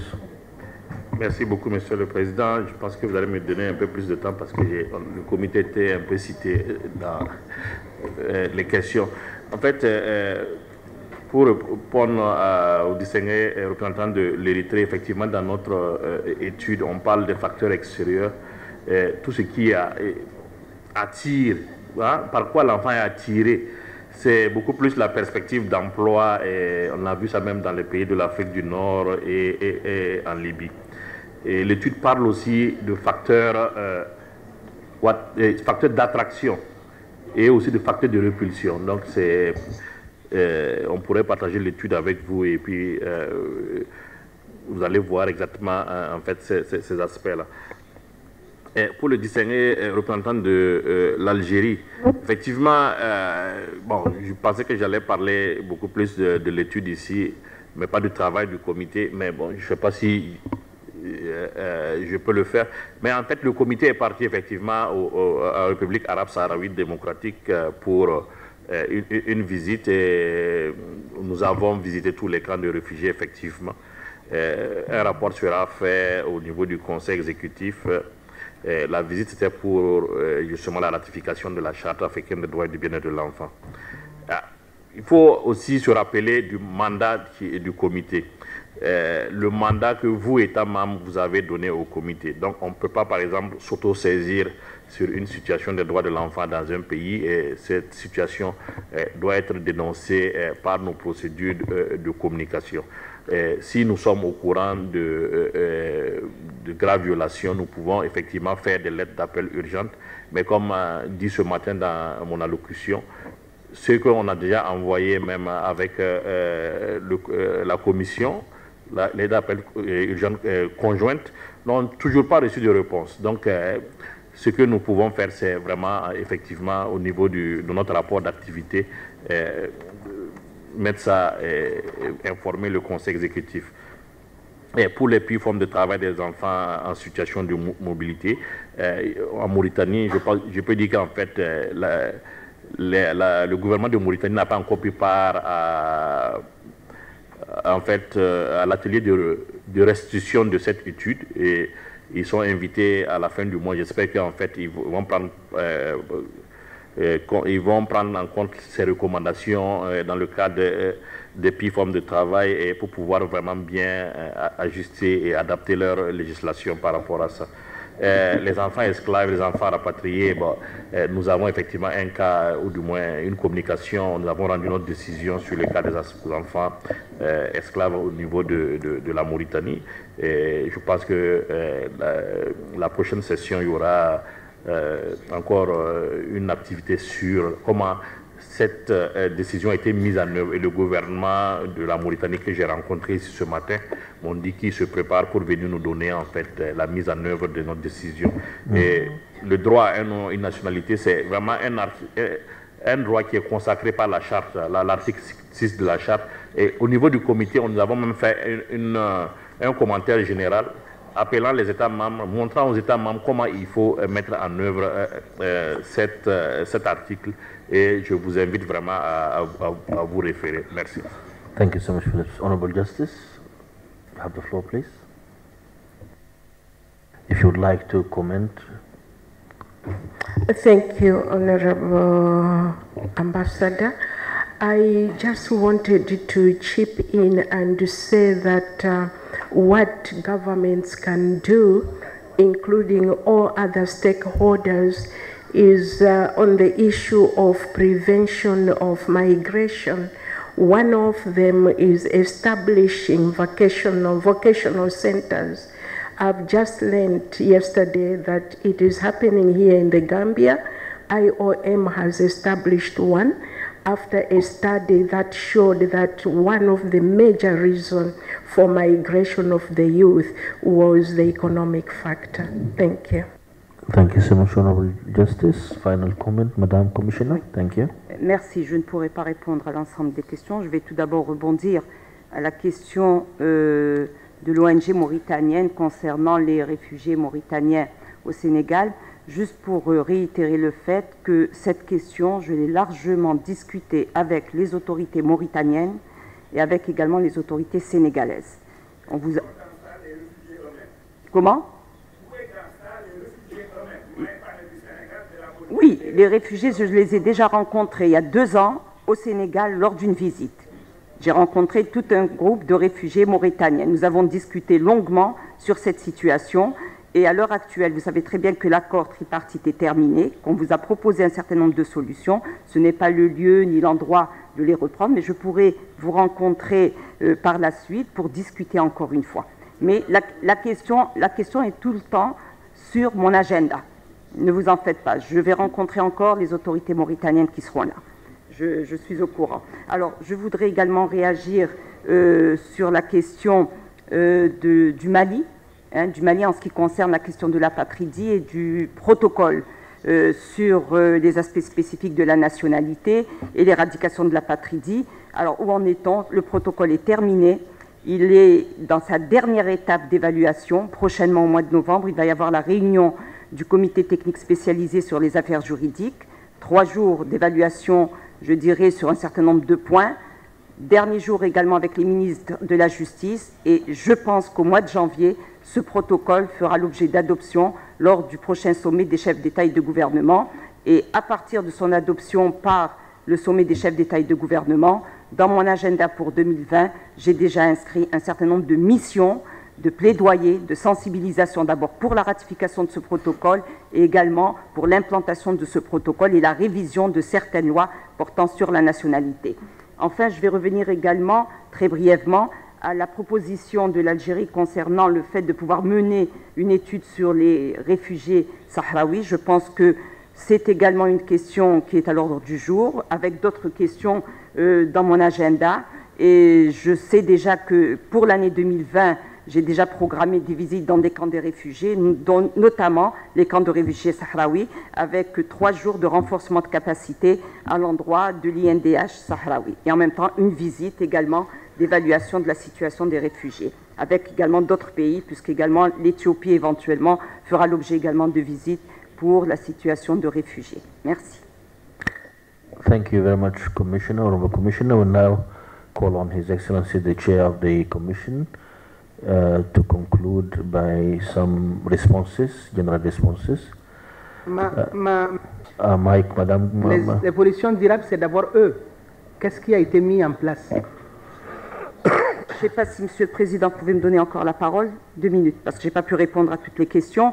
J'ai parlé de la consultation que nous avions eue le 20 juin à Addis Abeba, commémorant d'abord la journée du réfugié, mais également les 50 années de la Convention de l'OUA. À ce titre, il y a eu plusieurs interventions. Tout d'abord, une évaluation du statut de réfugié, de ce qu'on entend par le droit d'asile à travers la Convention de l'OUA. Il y a eu également ce qu'on appelle la mise à niveau de cette convention au niveau national, sous-régional et continental. En ce qui concerne les solutions, il y a eu effectivement des discussions sur les solutions durables Une des solutions qui a retenu notre attention, et l'exemple est celui de l'Éthiopie, puisque le représentant éthiopien avait exposé l'éventualité, d'ailleurs je pense qu'il y a une nouvelle loi qui est en voie d'être adoptée, et comment les réfugiés qui sont en Éthiopie ont été inclus avec les populations dans des projets de développement. Et je dirais que la solution, à travers les différentes discussions, est d'inclure la question des réfugiés, d'ailleurs comme celle des déplacés internes que nous allons aborder incessamment, dans les plans de développement nationaux des États. En ce qui concerne le fonds, peut-être que l'ambassade est beaucoup mieux informée. Je n'ai pas entendu l'existence d'un fonds spécial. On a insisté sur la solidarité entre les États, mais on n'a pas entendu parler d'un fonds spécial à l'endroit justement des États qui accueillent des réfugiés. Voilà, merci.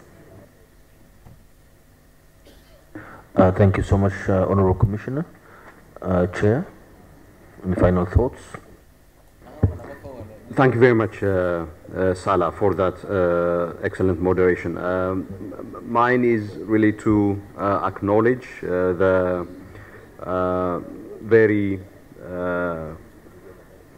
personal and moving testimony that Honorable Judge Tujilani Chizumila gave, which drove home what the experience of being a refugee means, and for how long that experience follows you throughout your life and the life of your families, including the new generation. And also to acknowledge, very importantly, some of the best practices that are emerging on the continent in the handling of refugees, the examples given by Uganda, and also the example that Commissioner Maya has just given of Ethiopia. Also to recognize the diversity of experiences in terms of the fact that refugee status is not a result only of armed conflict, that it may be a result of various political and national situations, as the testimony from the Mauritanian Refugee Association in Senegal has demonstrated. And of course, the whole question of statelessness that have been highlighted, and I think a point has been made through the contribution of Eritrea about the need to also focus on the pull factors that should be part of our reflections. I think these have been a very rich exchange that we have had. All that is left for me is to thank the moderator, Ambassador Salah, for the moderation, and also each and every one of the panelists. Thank you very much for your insights. And we move on quickly to the next panel. And this one is a panel that Honorable Commissioner Maya would be chairing. As Honorable Commissioner Maya and other panelists come in, I would like to call on their name. First, Miss Cecilia Jimenze, the United Nations Special Rapporteur on the Human Rights of Internally Displaced Persons. I understand that our UN colleague is informing me that it's a video that we will be featuring. And then I would like also to call on, I think, yourself again to be with us again. The third is May Valeria Bernasoconi, head of the regional delegation of the ICRC in Senegal. Last but not least, I would like to invite Professor Franz Villion of the Center for Human Rights of University of Pretoria. This is a center which I consider to be my alma mater, a center that contributed tremendously to the building of capacities and expertise on the African human rights system. And indeed, I would like to congratulate France for the 20 years anniversary of the Center for Human Rights next month, is it this month, next month? December, on the 10th of December. Commissioner Maya, you have the floor. I would like to indicate that we don't have a lot of time, and therefore I urge Commissioner Maya, as she moderates, to strictly enforce the time for this session. We are already behind schedule. It's 20 past 5. Commissioner Maya, please. Thank you.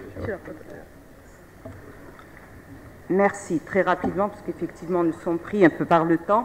Alors, il s'agit du deuxième panel qui rentre dans le cadre de la célébration du 10e anniversaire de l'adoption de la Convention de l'Union africaine sur l'assistance et la protection des personnes déplacées internes en Afrique, que l'on dénomme très souvent la Convention de Kampala.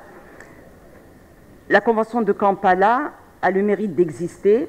Elle a également le mérite d'avoir porté haut et fort le leadership du multilatéralisme africain, puisqu'il s'agit de la première et de la seule convention qui prend en charge la catégorie des déplacés internes. Même sur le plan international, il n'y a pas une convention identique qui prend en charge les déplacés internes. Au niveau international, les Nations Unies avaient développé ce qu'on appelle les principes directeurs sur les déplacés internes, et seule l'Afrique s'est dotée d'un texte juridique contraignant. Donc sans plus attendre, pour ce panel, je vais tout d'abord inviter les panélistes, et également le bureau, à descendre, prendre place en bas, car nous allons avoir le message vidéo de la rapporteure spéciale des Nations Unies sur les déplacés internes, Madame Cecilia Jiménez, qui malheureusement n'a pas pu être avec nous en raison d'obligations professionnelles qui l'ont retenue, mais qui a tenu à être avec nous à travers cette vidéo. Donc j'invite effectivement les panélistes à s'installer en bas de manière à pouvoir visionner la vidéo et écouter le message de la rapporteure spéciale des Nations Unies. Merci. Thank you very much for this opportunity and for your kind attention, and I look forward to hearing about your fruitful discussions. Voilà, je remercie donc Madame Cecilia Jiménez pour son message qui nous a permis de planter le décor sur la question des déplacés internes en Afrique. Alors sans plus tarder, nous allons continuer dans l'ordre de présentation. Alors nous allons écouter, malheureusement nous n'avons pas pu avoir un représentant de l'État du Niger pour nous expliquer justement comment le Niger, qui a été le premier pays africain à adopter une loi interne d'implantation de la Convention de Kampala, mais nous l'avons écouté, je pense que c'était à Addis Abeba. Je vais tout simplement passer la parole, sans plus tarder, à Monsieur Ezekia Abouya, qui est également le conseiller régional du rapporteur spécial des Nations Unies sur les droits des personnes déplacées, et qui va nous entretenir sur la protection des personnes déplacées internes par le droit international des droits de l'homme. Vous avez la parole. 10 minutes. Thank you, Commissioner, Madam Commissioner Maya. Just to mention that for the benefit of the other state members who are here, I'm an advisor to the UN Special Rapporteur on the Human Rights of IDP, Cecilia, whom we have just seen the clip. I'm based in Addis, but basically supporting and working closely in collaboration with the African Union Commission, UNHCR, and other key stakeholders working on internal displacement. So this, again, is a key topic of relevance to us because it coincides again with the theme of the African Union theme of the year on refugees, IDPs, and internally displaced persons, and efforts by member states in finding durable solutions in terms of cases of forced displacements. We know now, based on the figures that we've worked out, 28 countries have already ratified the Kampala Convention. And the Kampala Convention has been drafted based on international human rights law. But I think it's important to mention that we have to, what is key in terms of the engagement of the IDPs is really important. In this kind of forum, I think it's very important that we ensure that any future forums where we are discussing on issues to deal with the solutions for the affected communities, it's always good to have representation. And I'm happy that we have some key members here from civil society who have also shared some of the experiences and the challenges they are going through. One of the issues that I would like to mention is that under Article 4 of the Kampala Convention, the state members has a responsibility to avoid any situation that will lead to potential displacement. And I would also like to add that there's been much focus on conflict-induced displacement and also on the natural disasters. But we don't hear more about the development-induced displacement. And this has been, it's one of the issues that needs to be factored in when we talk about displacement. And this is the point that with the large-scale development taking place, it's not very clear if the affected populations are being consulted and whether there is a socio-economic assessment has already been undertaken in those countries that are engaged in those large-scale development projects, whether it's public or private sector. So this is what I would like to highlight, but maybe also to mention that the IDPs themselves, as the special rapporteur has mentioned, have a right in, the member states have to, it's important to ensure that the IDPs themselves are involved in the planning and management of durable solutions. I'm not sure that this is, it's not only about the IDPs, but we also need to factor in the persons with specific needs. We are talking about the elderly, children, women. In many cases, they need to be taken into account, and they should be consulted before any decision is being made if we intend to achieve a sustainable, durable solution. Regarding the efforts by the member states in helping to achieve, again, the durable solution, which I believe is also aligned to the African Union Vision 2063. I think it's important that, because I think it's of our interest that we need to see the reduction of the displaced population in the region. And it's very important to ensure that either people are able to return, but the return should be based on a voluntary basis. It should be, we have to guarantee that there is safety, security is guaranteed in the place of origin, and the IDPs are involved in making that decision. Either they want to return, or they want to relocate, or they want to be locally integrated. But again, the responsibility lies with the government, the national authorities, to facilitate this process.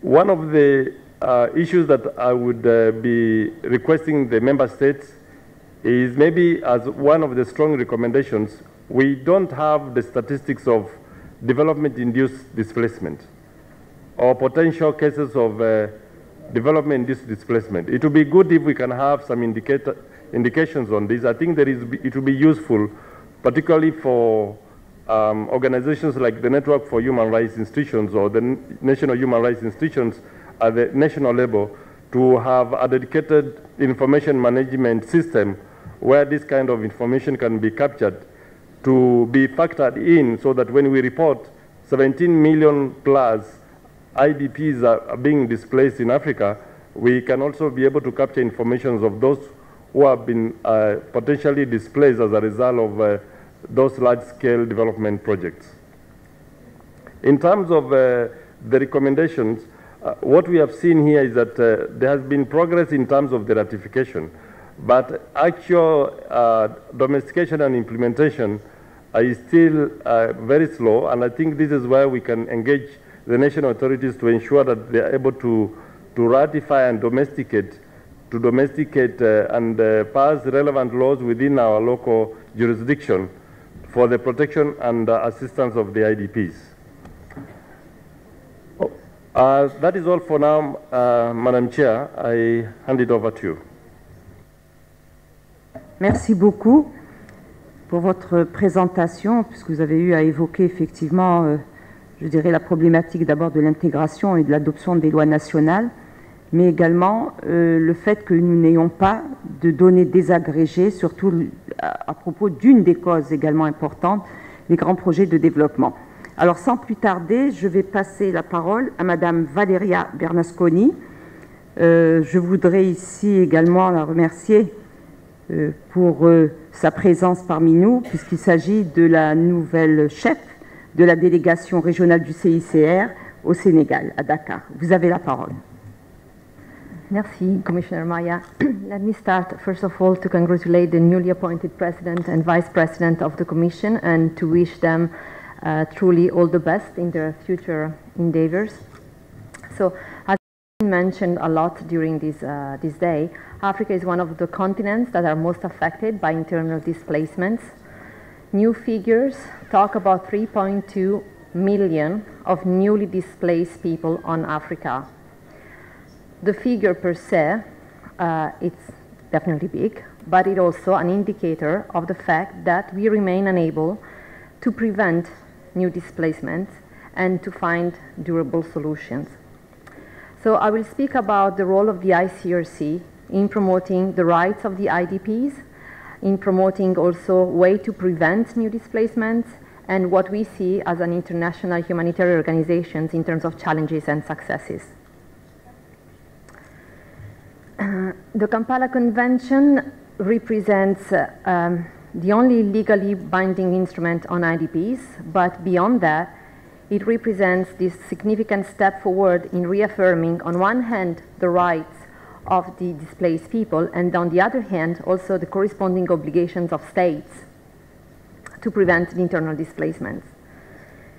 I think that the responsibility of states in assisting IDPs and protecting them needs to factor in an element that we see as very important from ICRC perspective, is the protracted conflict element. Africa is a theater of various protracted conflicts, and protracted conflicts, they cause protracted displacements, and protracted displacements, they require an answer to protracted needs. So this being said, as an ICRC, we also think that beyond the responsibility of the states in this answer to the IDP's needs, there is also responsibility of the international organizations, such as the ICRC, to become better at integrating the longer-term needs of the IDPs in their response. ICRC has a history of working with the African Union to support the drafting, the adoption, and the implementation of the Kampala Convention. And we develop our engagement at various levels. I think it can all be summarized in the stock-taking exercise that we carried out in 2016 in 25 countries. During this work that we carried out, we basically we were able to underline the good practices and the key challenges for states in meeting the IDP's needs. This report came out with a series of recommendations that were used after to engage in peer-to-peer discussions and exchanges among states. The report also takes into consideration the role of international actors, and it also recommends international actors to integrate their work and cooperate with regional or sub-regional bodies, such as, for example, the Intergovernmental Authority on Development. This report was followed in 2019, very recently in July, by a series of roundtables. One of them was the one held in N'Djamena, a roundtable with the Lake Chad states to discuss the implementation of the Kampala Convention at national level in these four specific contexts. And the roundtable showed once more that these peer-to-peer exchanges are very useful to build up on good practices and foster the implementation process. That's why we decided to come up with another report, soon to be released. Is a report that highlights 3 effective ways to ensure the progress in implementing the Kampala Convention. It builds up on the 2016 report, and what it highlights is that states' engagement is key when it is done peer-to-peer. It triggers a process towards the implementation of the Kampala Convention. Another element that is highlighted in our study is that the authorities are the ones who should remain in the driving seat if we really want to take the process of ratification ahead. And then the last but not least is the fact that it's important to capitalize on the cumulative effect of a multiplicity of actors that are engaged with the authorities to support the implementation of the Kampala Convention. When it comes to durable solutions, definitely the ICRC welcomes the efforts that states carried out to achieve durable solutions, but it is important that states and humanitarian organizations are able to anticipate and integrate durable solutions considerations from the outset when responding to the situation of displacement. When it comes to providing durable solution, the preferred option is actually the return. But the return is not the only option, and it has to be based anyway on the principle of voluntariness. There are different durable solutions that we foresee as ICRC. There's not a hierarchy in between them. So return is one of them. The other one is the local integration. And the third one is the resettlement in a third part of the country. All these three solutions, they can be definite solutions, but they can also be temporary solutions. But what is key is that they must include the displaced person in the process of taking the decision. And the states, they do have the responsibility of establishing the right conditions as well as to provide the right means for IDPs to be able to choose in between one of these durable solutions. As the African Union is commemorating the year 2019 of the Year of Refugees, Returnees and Internally Displaced Persons in Africa, as ICRC we would like to call on states who have not done yet to ratify and fully implement the Kampala Convention. We would like to underline that special efforts should be carried out to ensure that the full participation of IDPs and the host community is taken into consideration when planning and take decisions on the law. And as a third and last point, I would say that ICRC strongly believes in the importance to consider the full spectrum of durable solution when we want to really find and meet the needs of the IDPs. So we will remain available and support states in fulfilling their responsibilities to provide protection and assistance to IDPs, as well as to operationalize and diffuse the Kampala Convention. Thank you. Merci beaucoup, Madame Valeria Benasconi, parce que vous avez mis l'accent sur un point important qui est celui de la responsabilité des États et l'accompagnement que peut apporter le CICR dans cette responsabilité. Alors, sans plus tarder, nous allons passer la parole à Monsieur le professeur Franz, qui va introduire l'observation générale qui vient de vous être distribuée, et il va surtout évoquer la protection de la liberté de mouvement telle que consacrée dans l'article 12 alinéa 1er de la Charte africaine des droits de l'homme et des peuples. Vous avez la parole. Thank you very much, moderator. May I also add my voice to those who came before me to congratulate the newly elected chair and vice chair and wish them great accomplishment in their 2-year term ahead. So my task is to introduce briefly to you the most recent of the African Commission's general comments, the one on Article 12, sub-Article 1, which had been adopted earlier this year. Permit me just initially to say who the responsible parties were for bringing this to the point that it is. First of all, we must acknowledge the role of the Special Rapporteur, the moderator acting as the Special Rapporteur on refugees, asylum seekers, IDPs and migrants, who took the leadership role in putting this on the agenda. Secondly, the Norwegian Refugee Council, which had initiated this process from the outset. The Center for Human Rights provided some technical assistance, and then also ICJ Kenya, together with other partners on the EU-funded consortium consolidating civil society's role, transitioning from African human rights standards to practice. Article 12 of the African Charter contains a number of provisions, and in a sense I should start off by saying what this general comment is not about. Article 12 in the other provisions other than sub-article 1 deal with movement across borders. It deals with the right to leave a country and to return to a country. It also deals with mass expulsions and specifically prohibits mass expulsions. So you can see that Article 12.1 then is different in that it deals with a movement within a state. And maybe I quote the full provision so that we have it in the eye. Article 12.1 reads, every individual shall have the right to freedom of movement and residence within the borders of a state, provided he abides by the law, I suppose, or she.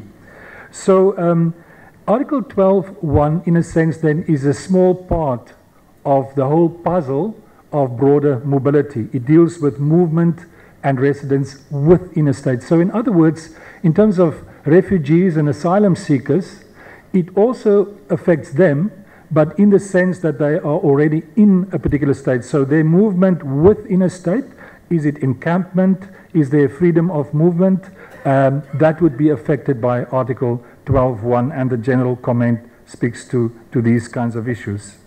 So in a sense, what we are looking at in Article 12.1 are internally displaced persons. So there is a certain synergy between Article 12.1 and the Kampala Convention.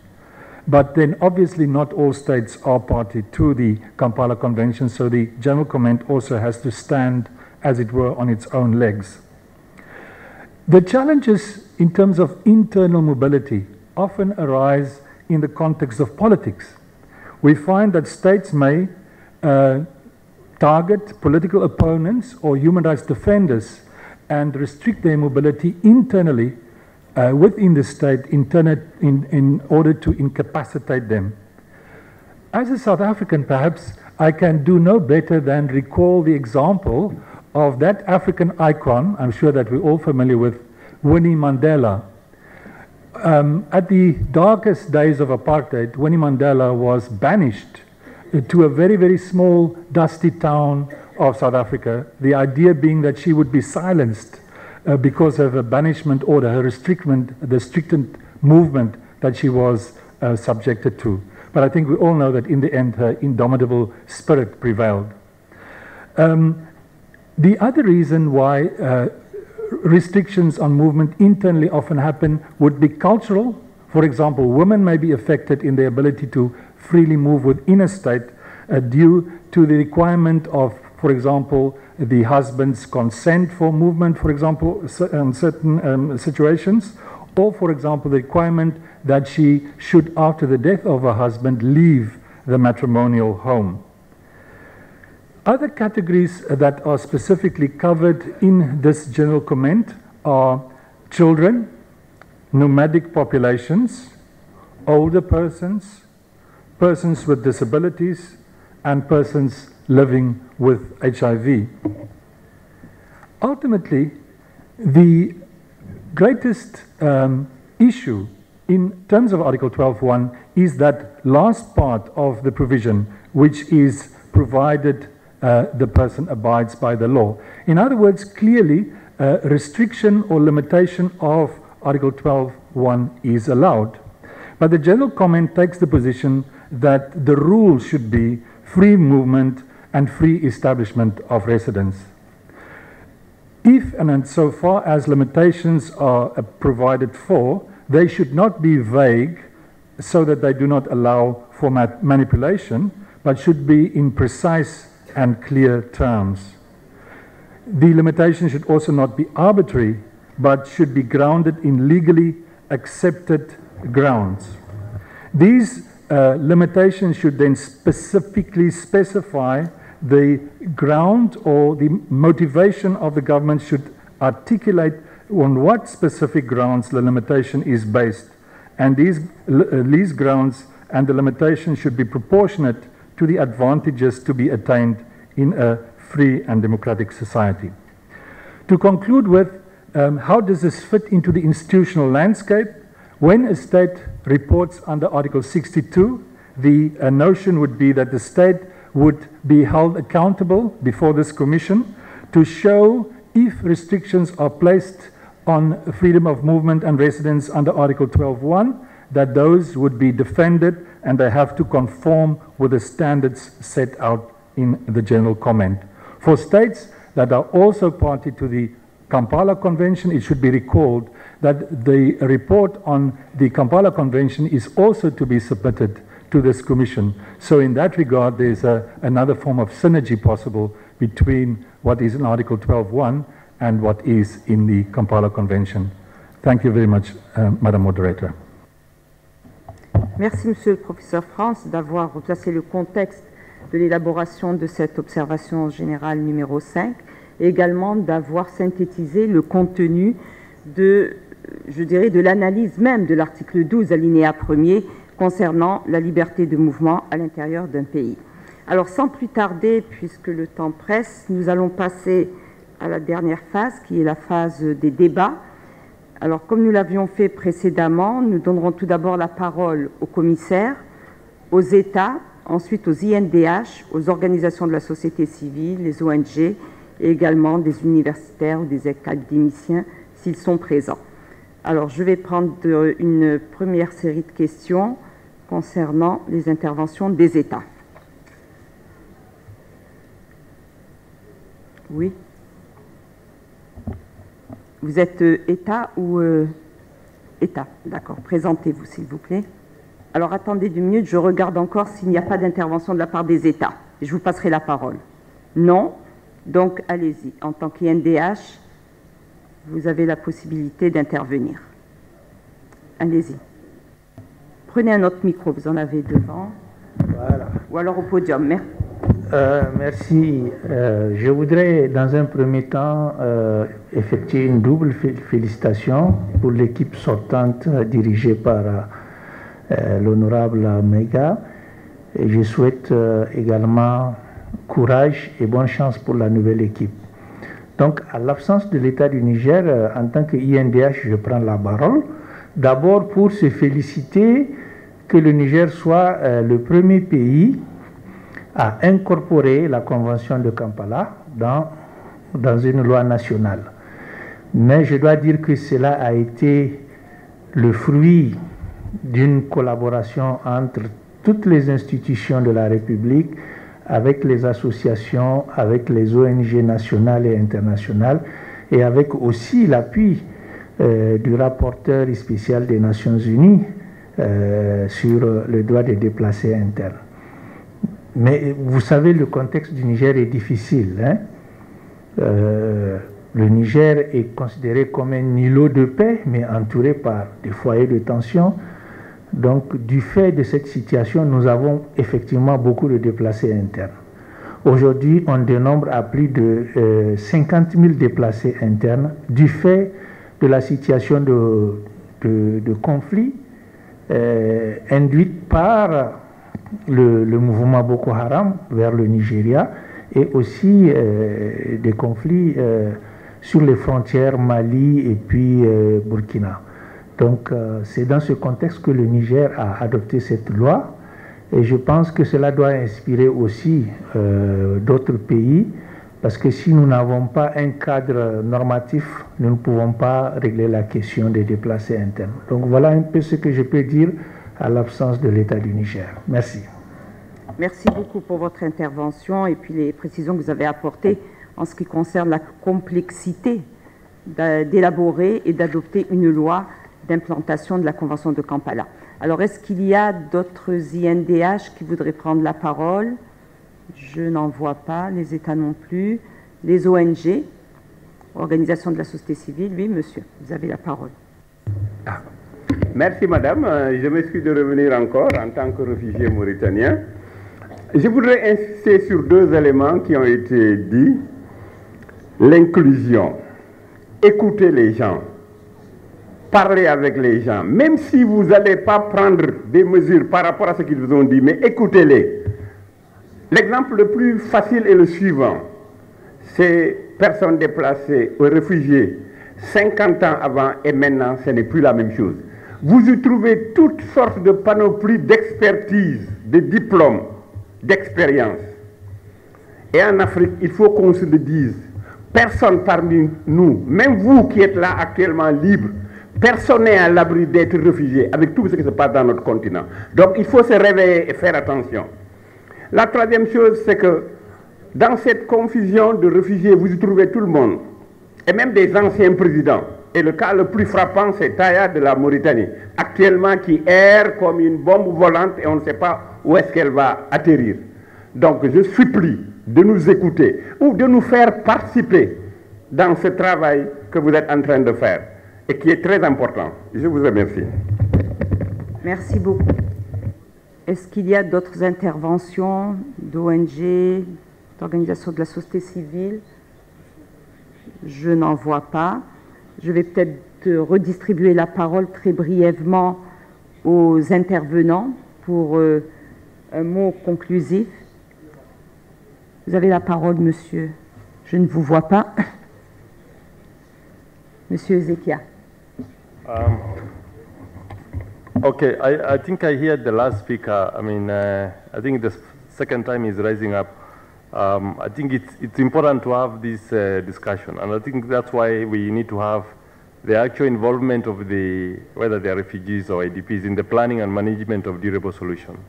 You cannot achieve durable solution without, because the IDPs are key stakeholders, and I think this is good for at the country level, the member states.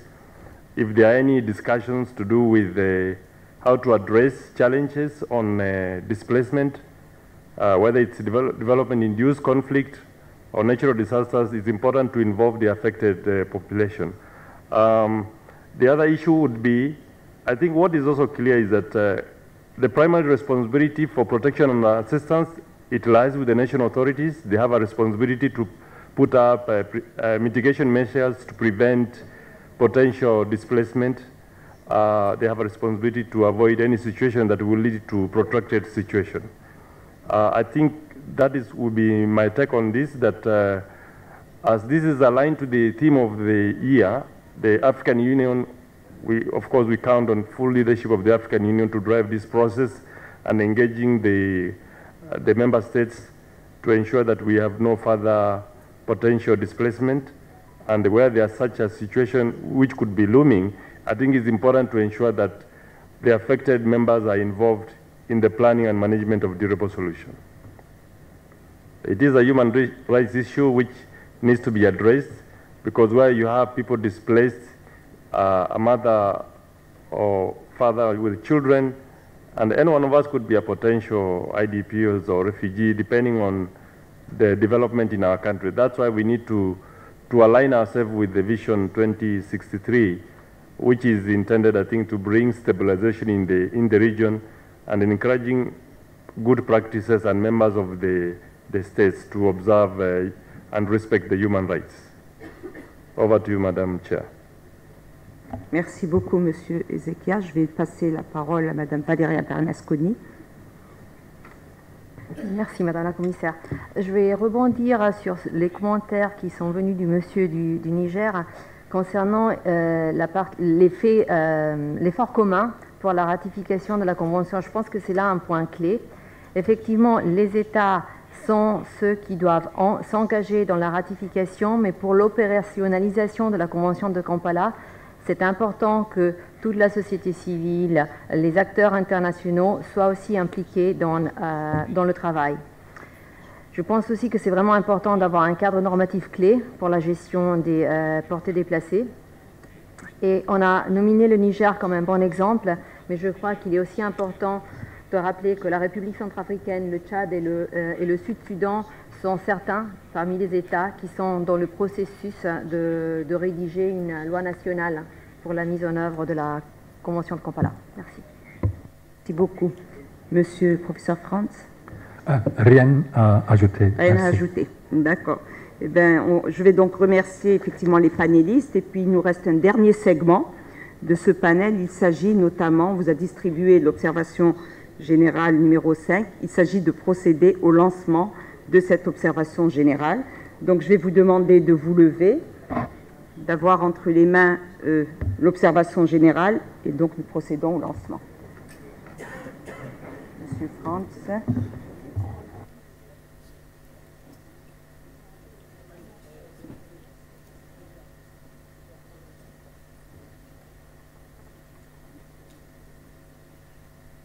Merci beaucoup et j'espère que les États, les ONG en feront une très bonne utilisation.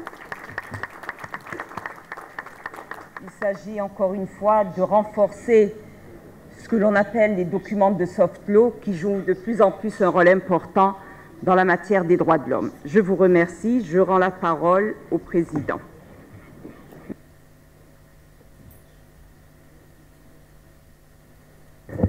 Thank you very much, Commissioner Maya, and I would like to congratulate you on leading this work on the preparation and adoption of the General Comment number 5 of the African Charter on Human and People's Rights, another important instrument that reinforces the Kampala Convention. I would like also to thank the panelists for sharing their insights relating to source of displacement, the importance of the legal instruments, both that of the Kampala Convention, but also Article 12 of the African Charter on Human and People's Rights on freedom of movement. In terms of, I think, source of displacement, a point has been highlighted about the role of development projects and their impact on displacement. Perhaps another issue that hasn't been mentioned has to do with what we call today the climate crisis and climate-induced displacement. I have the honor now to say that we have come to the end of this panel. We have managed to conclude almost on time. The two panels were given 1 hour and a half, 1 hour and a half, 3 hours. It's only 8 minutes past, and my intention is that we do as much as we can, do things efficiently and on time.